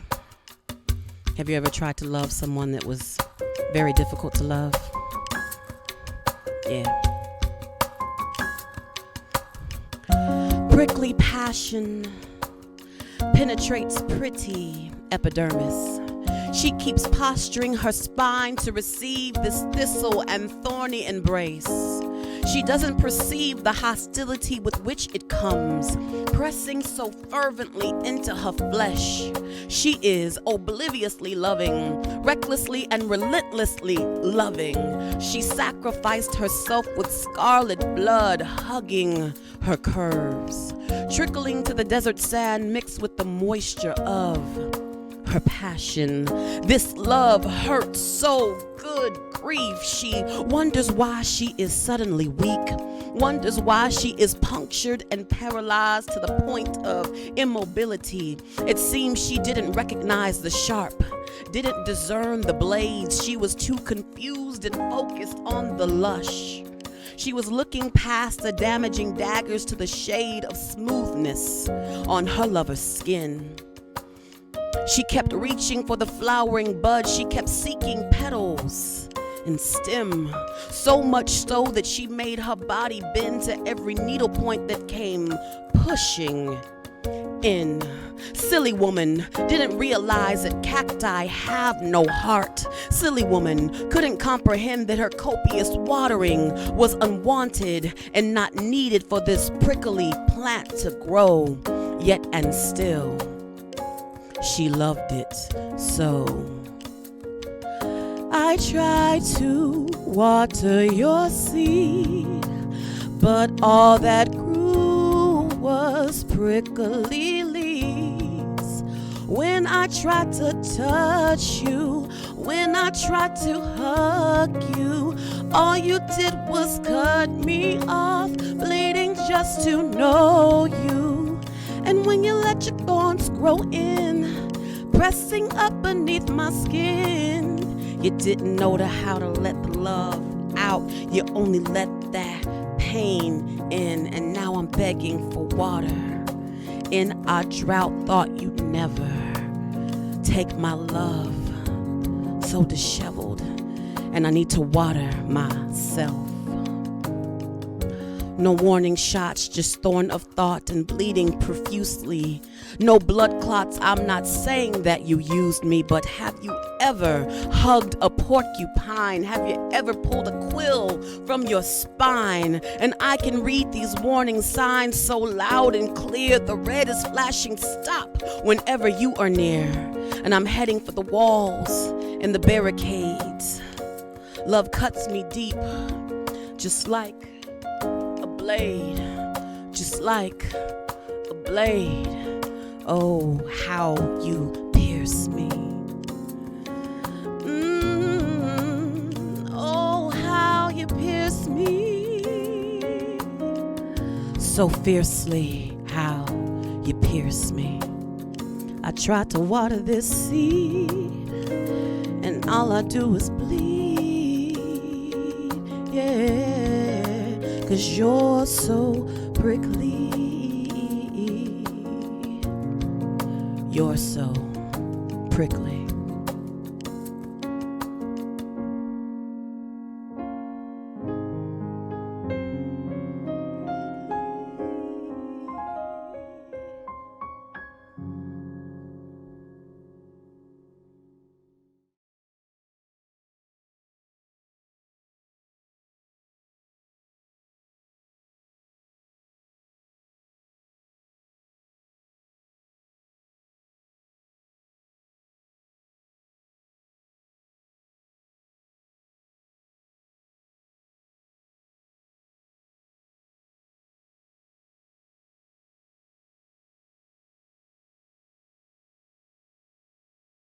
Hello, my name is Amalia Ortiz, and I am really lucky that I grew up in a house with books. I loved that we had the encyclopedia, and there were some days when I was bored, I would just look through the encyclopedia with pictures.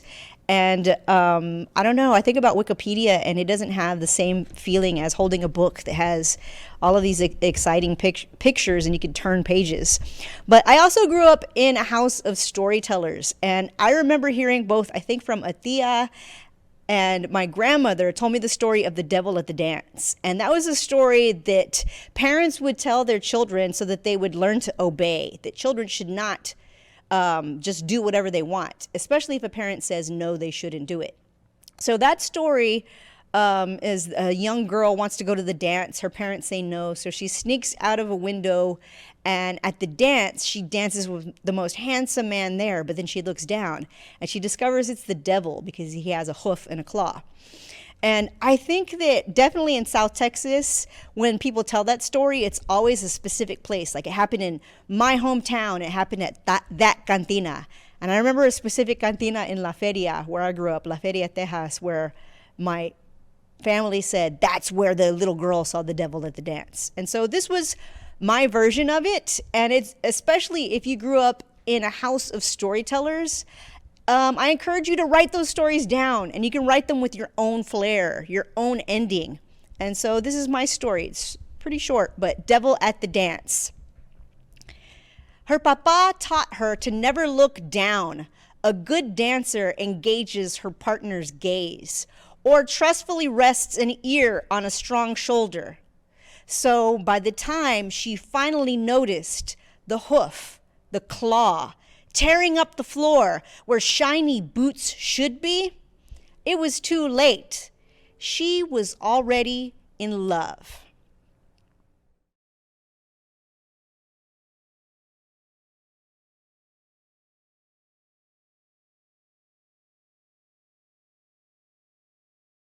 This next piece that I'm going to do is actually a tips for young writers poem performance that I was asked to write by some educators here in the city to maybe get kids involved in writing and maybe submit to writing and poetry contests in order to get their classes more involved in reading, writing, literacy, and editing, all those cool things that go along with making poetry. So hopefully you'll find this fun. These are tips for young writers. Tip number 1, do not take tips from any other poets offering tips on how to write better poetry unless it's me. Most of those other tips are like the tips of icebergs, while mine are like the 90% of the iceberg submerged beneath the ocean waters. Tip number 2, please ignore tip number 1. I don't know what I was talking about. Tip number 3, please reconsider tip number 1 because sometimes the best part of a good poem hides from casual observation. Tip number 4, have fun when you write. Writing poetry should give you a sense of enjoyment, at least until you become a serious poet, when your poetry might well become like a somber, sorrowful, and sad creature whose misery somehow brings joy to other people. Until then, wreck 100 journals or 2 with complete abandon and delight. Tip number 5, you are not an I am poem. Say it to yourself, I am not an I am poem. Although it's okay to be temporarily. If a teacher or parent hands you a form poem with a few spaces left blank for you to fill in with your own words, this will not always result in a poem. Use exercises like these, however, to bring you yet another step closer to writing your own cool stuff. Stay true to yourself, be original, remain unique. Dang, that sounds like I just signed the back of your yearbook. Tip number 6. Finish strong. I can't tell you how often my fellow judges of youth poetry contests have been wowed, stanza after stanza after stanza in a piece, and then it's like aliens had abducted the last few lines and replaced them with something like, then the unicorn licked the lollipop and it exploded. What the heck? That poem wasn't about unicorns or lollipops or explosions. What happened? Get us from the get-go with your powerful words. Keep us throughout and finish strong with sustained and creative energy. Tip number 7, edit your poem and edit your poem and edit your poem. Find better words to use. Read it out loud to a friend. Read it to yourself in a mirror. Put it away for a few days and then read it again, like an artist who comes back to her painting with new eyes. Trust me, well-edited poems stand out like double suns above the light of the others. Tip number 8, read to write better. A professor of mine once said you should read at least 100 words for every word you write in order to become a better writer. I thank you for your time in these difficult times. Remember to have fun when you write. And even though life is strange and confusing and lonely and painful right now, remember that poetry has a healing component that will help us all get through this whole mess. Also, remember to be an iceberg. Keep your head above water and the rest of yourself submerged beneath the ocean. That way, they'll never know what hit them. And that really doesn't make any sense either.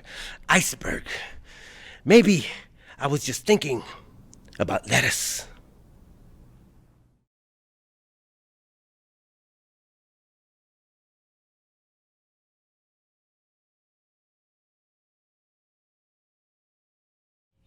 The poem I have chosen from another poet is one of Ukraine's great poets, Taras Shevchenko. And he was a poet around the turn of the 20th century.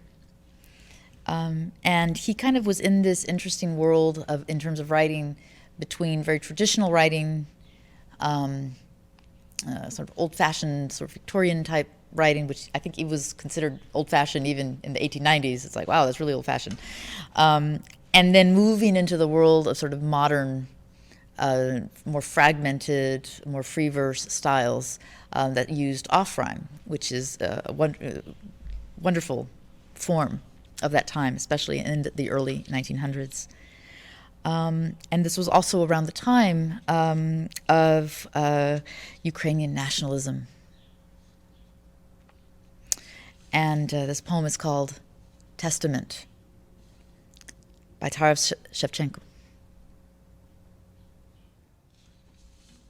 When I die, let me rest. Let me lie amidst Ukraine's broad steppes. Let me see the endless fields and steep slopes I hold so dear. Let me hear the Dniepro's great roar. And when the blood of Ukraine's foes flows into blue waters of the sea, that's when I'll forget the fields and hills and leave it all and pray to God. Until then, I know no God. So bury me. Rise up and break your chains. Water your freedom with the blood of oppressors. And then remember me with gentle whispers and kind words in the great family of the newly free.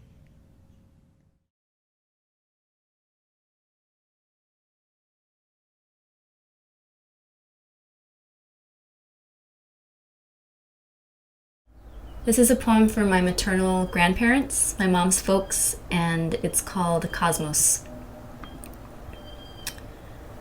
My grandma grew cosmos, famously, a farmer's wife who always had kitchen garden going where flowers grew too, in orange and yellow hues, just as vital as carotene. Color of carrots she fed me once, raw, pulled from the ground, still tasting like soil. I'd never had them that way, not being from the Midwest. Rural corner of Minnesota where my mom grew up on a rented farm outside the small towns there. Not a townie though, like the kids from Money. Still, my mom made salutatorian. Would have been valedictorian too if Ann Mears hadn't cheated. Just kidding, she says.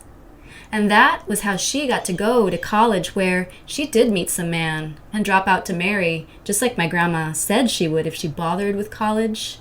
Only girl in the family to go. She went back and finished, dear reader, don't worry. And the only one to marry in color, move back to South Texas with my brown Tejano dad, and never go back, never even miss those Minnesota winters.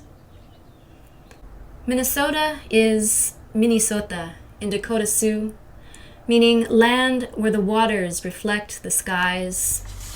A watery place of landlocked lakes I've never lived, but whose soil made me still. Land of Line 3, cutting through Menuman wetlands sacred to Ojibwe. Prairied, storied, land of Plum Creek, of Little House fame. Books I read too, even here in South Texas. Half Mexican and even still never knowing the other side, the Indian side of the story. Land of you-bet and, I suppose, of corn-fed, woebegone niceness now belied and blood-spattered by George Floyd's murder. Land of 1,000 massacres, not so different from here, this land of 1,000 missions, insisting there are no Indians left in Texas, only Hispanics. Psst. Just look around. Where do you think brownness comes from anyway? And yet, I found, in a Ziploc of clippings my mother saved from my grandparents' NFO days, an op-ed by my Irish grandfather, a tenant farmer, supporting the right of brown farm workers to organize out west, far from the Minnesota prairies where there were no Mexicanos or Filipinos, where farm labor was more apt to be white high schoolers hired for the summer or your own kids working for free. But Grandpa sided with Chavez beneath his Virgen banner, rather than follow the poisonous siren call of whiteness to abandon solidarity, rather than betray other salt of the earth for those same corporate interests he fought in the National Farmers Organization. I just finished reading an article in your paper, he wrote. It states most farm operators oppose unionization of farm labor. I have news for you. Any average farm operator who opposes unionization would be foolish, to put it mildly. What better way could there be to curb the steady advance of corporate farming? I see no reason why farm labor shouldn't have a decent living wage like any other labor. Signed, a farm operator, Jim Foley, Slayton, Minnesota. And this, decades before he could even imagine he might have half Mexican grandkids, to make it personal, instead of a matter of simply being a good ancestor, someone who sincerely believed in the rights of the poor to a decent and dignified life. And his farmer's wife, my grandma, grew cosmos in her garden, each year saving the seeds to plant the following spring parsimoniously.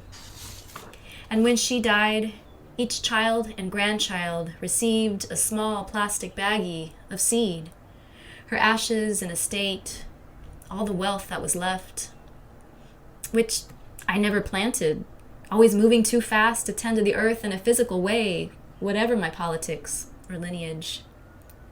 Not even this past pandemic spring, when we put in a pollinator garden for crashing monarch populations, the whole planet convalescing from COVID, coughing from carbon, cosmos came up anyway. Half the contents of a bag of native wildflower seed we spilled that spring. I even thought they were weeds at first, decorative hybrids, the bag maybe cut with false filler. Not realizing C. sulphureus, a cousin to marigold, is native to Greater Mexico, named Cosmos in the 1500s by Spanish colonial priests who admired its orderly organization of petals about a center. How colonial indeed, right? And took them back to the metropole, only to be re-imported to this hemisphere. Mexico, to Madrid, to Minnesota. Beloved blossom held in common by the butterflies and bees, abuelitas across disparate lands. In November, you will see them driving by on the way to West Side Y. The evidence in a preponderance of orange at San Fernando No. 2, where my other ancestors lie. The cempasúchil that marks that day we remember the dead. Knowing this, I lay these words down, scatter my inheritance, bag of seed to the wind. See what comes up.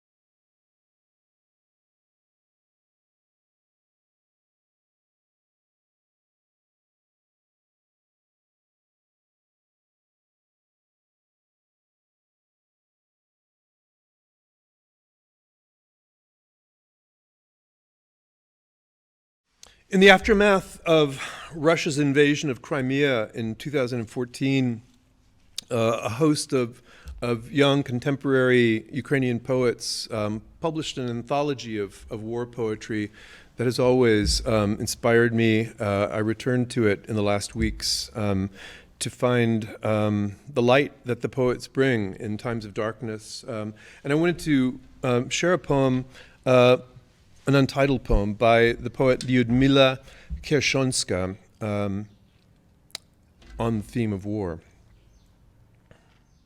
The whole soldier doesn't suffer. It's just the legs, the arms, just blowing snow, just meager rain. The whole soldier shrugs off hurt. It's just missile systems, hail and beach, just bullets on the wing, just happiness ahead, just meteorological pogroms, geo-Herostratus wannabes, just the girl with the pointer poking the map in the stomach, just thunder, lightning, just dreadful losses, just the day with a dented helmet, just God who doesn't protect. A country in the shape of a puddle on the map. Any country is an easy target in March, in June, July, August, September, October, as long as it rains and maps litter the street. Stop, who goes there? General Oaken Knees. The red square of his naked chest shines the way, and behind him, a half shadow, half man, half orphan, half exile, whose mouth is as coarse as his land. Do you say there won't be a war? I say nothing. A small gray person cancels this 21st century, adjusts his country's clocks for the winter war.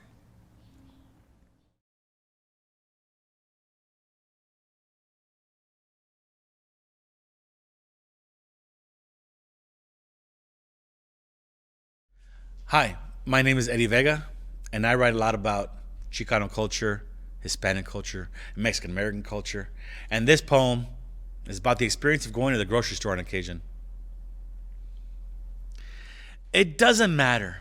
It could be lunes or martes, sábado or a veces en el Sunday, pero cada vez que entro al Culebra Meat Market, no hombre, pues empieza la cumbia. But like for real, se abren las puertas, I walk in, and it's puro menea de mis hips. And my hands go up como asina. Because every time I'm walking in, it's Los Ángeles Azules, or Los Tucanes de Tijuana, Sonora Dinamita, or somebody else just cumbiando, you know? But the worst, or the best, whatever, is when they play Fito Olivares. You know, I don't just mean like Juana la Cubana. No, the other day they were playing Se me sube el colesterol, mi amorcito. And I was dancing while looking for food. Se me sube el colesterol. And everything I was putting into my basket was subiendo my cholesterol. Eggs, me sube el colesterol. And some bacon, me sube el colesterol. Pan dulcito, se me sube el colesterol. Chicharrones, que súbele, que súbele, que súbele, que súbele. And I'm dancing all the way to the cajera. The viejitas are smiling. The viejitos are just nodding their heads. My hips are swaying and moving back while I'm paying. Y la cajera, nothing. Como si nada. Como un stone. Parada ahí nomás. 24:53. And it's like the music stops. And I wonder if maybe she's more into the corridos. Pero not me. Porque cada vez que entro al Culebra Meat Market on Bandera Road, it's time to cumbia.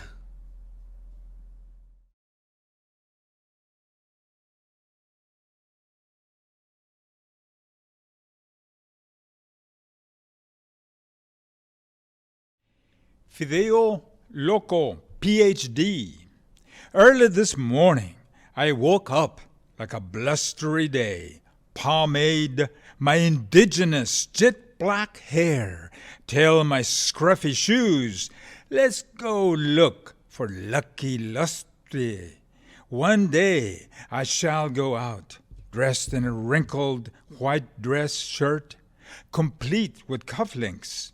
La gente will think I'm on the cusp of going over the brink. I'm back, riding my blue bicicleta through the neighborhood, wearing a tweed jacket, frayed patches on my elbows, looking no lesser than a visiting professor of philosophy. And if someone should ask why in my lapel I keep a purple pink clavel, just tell them I'm Fideo Loco, PhD. The hoi polloi does not know that one day I'll pack my bags and go to Halifax. For now, I ride my blue bicicleta, looking like la pura neta.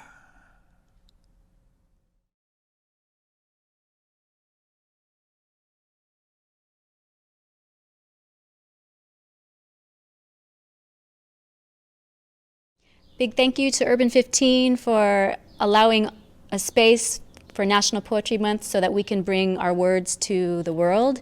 Big thanks to the City of San Antonio for supporting this project, and also Greg Barrios, who we recently lost. I never met him, I never had the chance to really know him in person, but every time I heard him perform, he moved me deeply. So we're missing his light this year, and we thank him, wherever he is now, for his legacy in supporting the Precious Words Prize.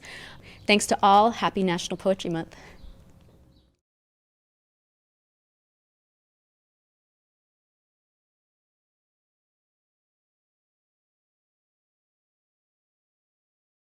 This is a short little piece called 100 Words About 10 Texas Music Legends.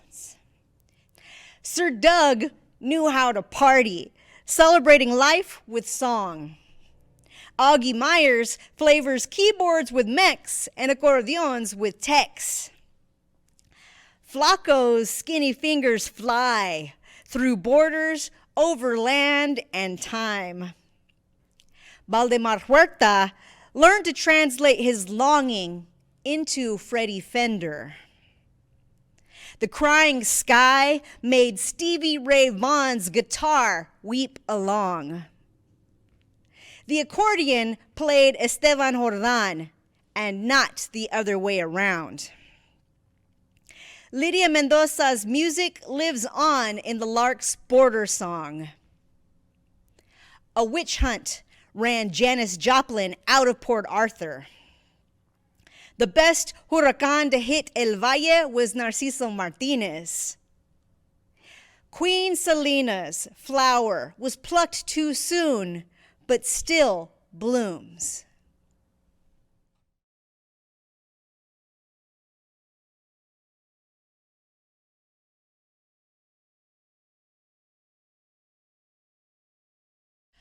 This next poem, I consider this poem my sort of my spiritual desert poem. Kind of my La Bamba, Richie and Bob go to the desert and, find their spiritual advisor poem. It's a poem that I wrote when I was in Arizona, and I was in the desert, and I sort of had these, Bob Valenzuela spiritual desert moments, and it was a great time. It was the only road trip I've taken through Arizona, and it was great. And this poem is called Arizona Whispers. Arizona whispers, Acatillo blooms, a summer moon shrouded in an August desert monsoon. The drive down San Xavier Road catches flashes and patches of crucifixes, while San Francisco lays in peaceful sleep. Arms and legs and hearts safety pin to his linen dress as Catholics kiss his feet. Arizona whispers, Palo Verde shaded niches, while the city girl crunches along gravel trails, telling urban fairy tales of dancing devils and omen owls. While the lizards run under Arizona's sun, this heat, this sky can make a person come undone. Light holy candles in the desert, make secret wishes, while in this barren land, Arizona whispers from cactus towers in the 11 a.m. hour, and I can only devour this merciless sun, this precious cactus flower.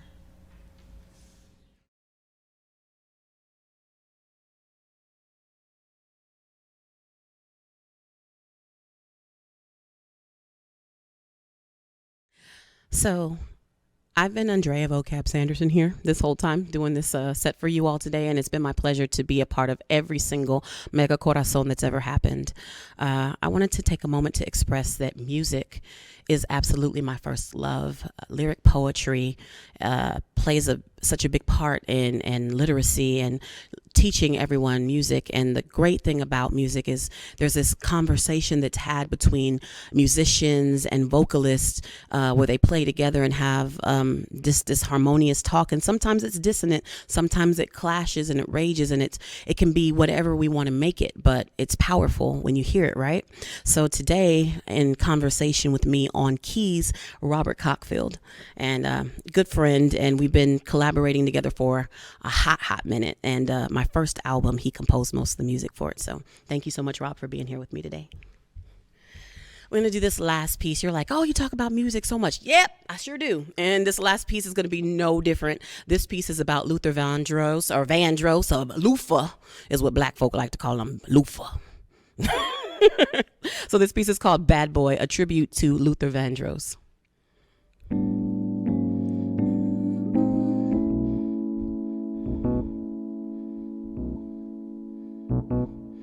All my love.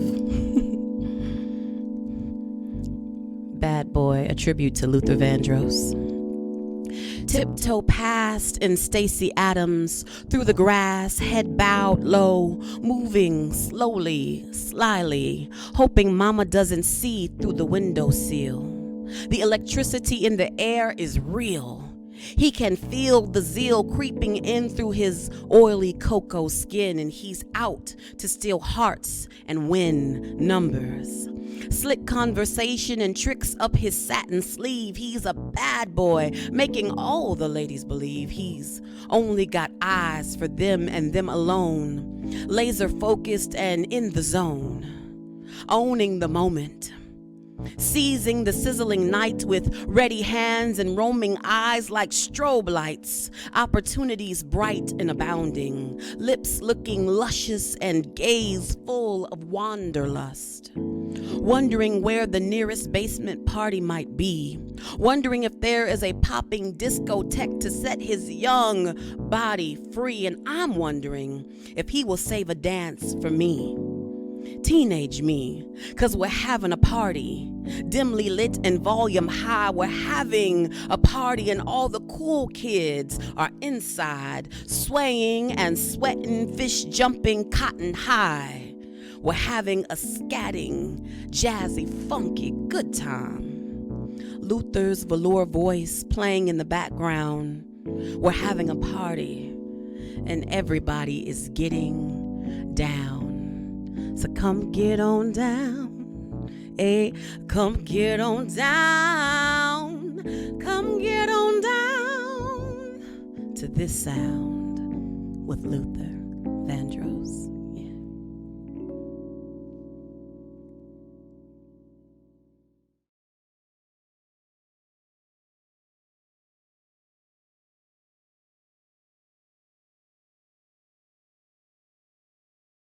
Hi, I'm Carmen Tafolla. A few years back, I had the honor of being San Antonio's first poet laureate, and actually the first city poet laureate of any major city in Texas.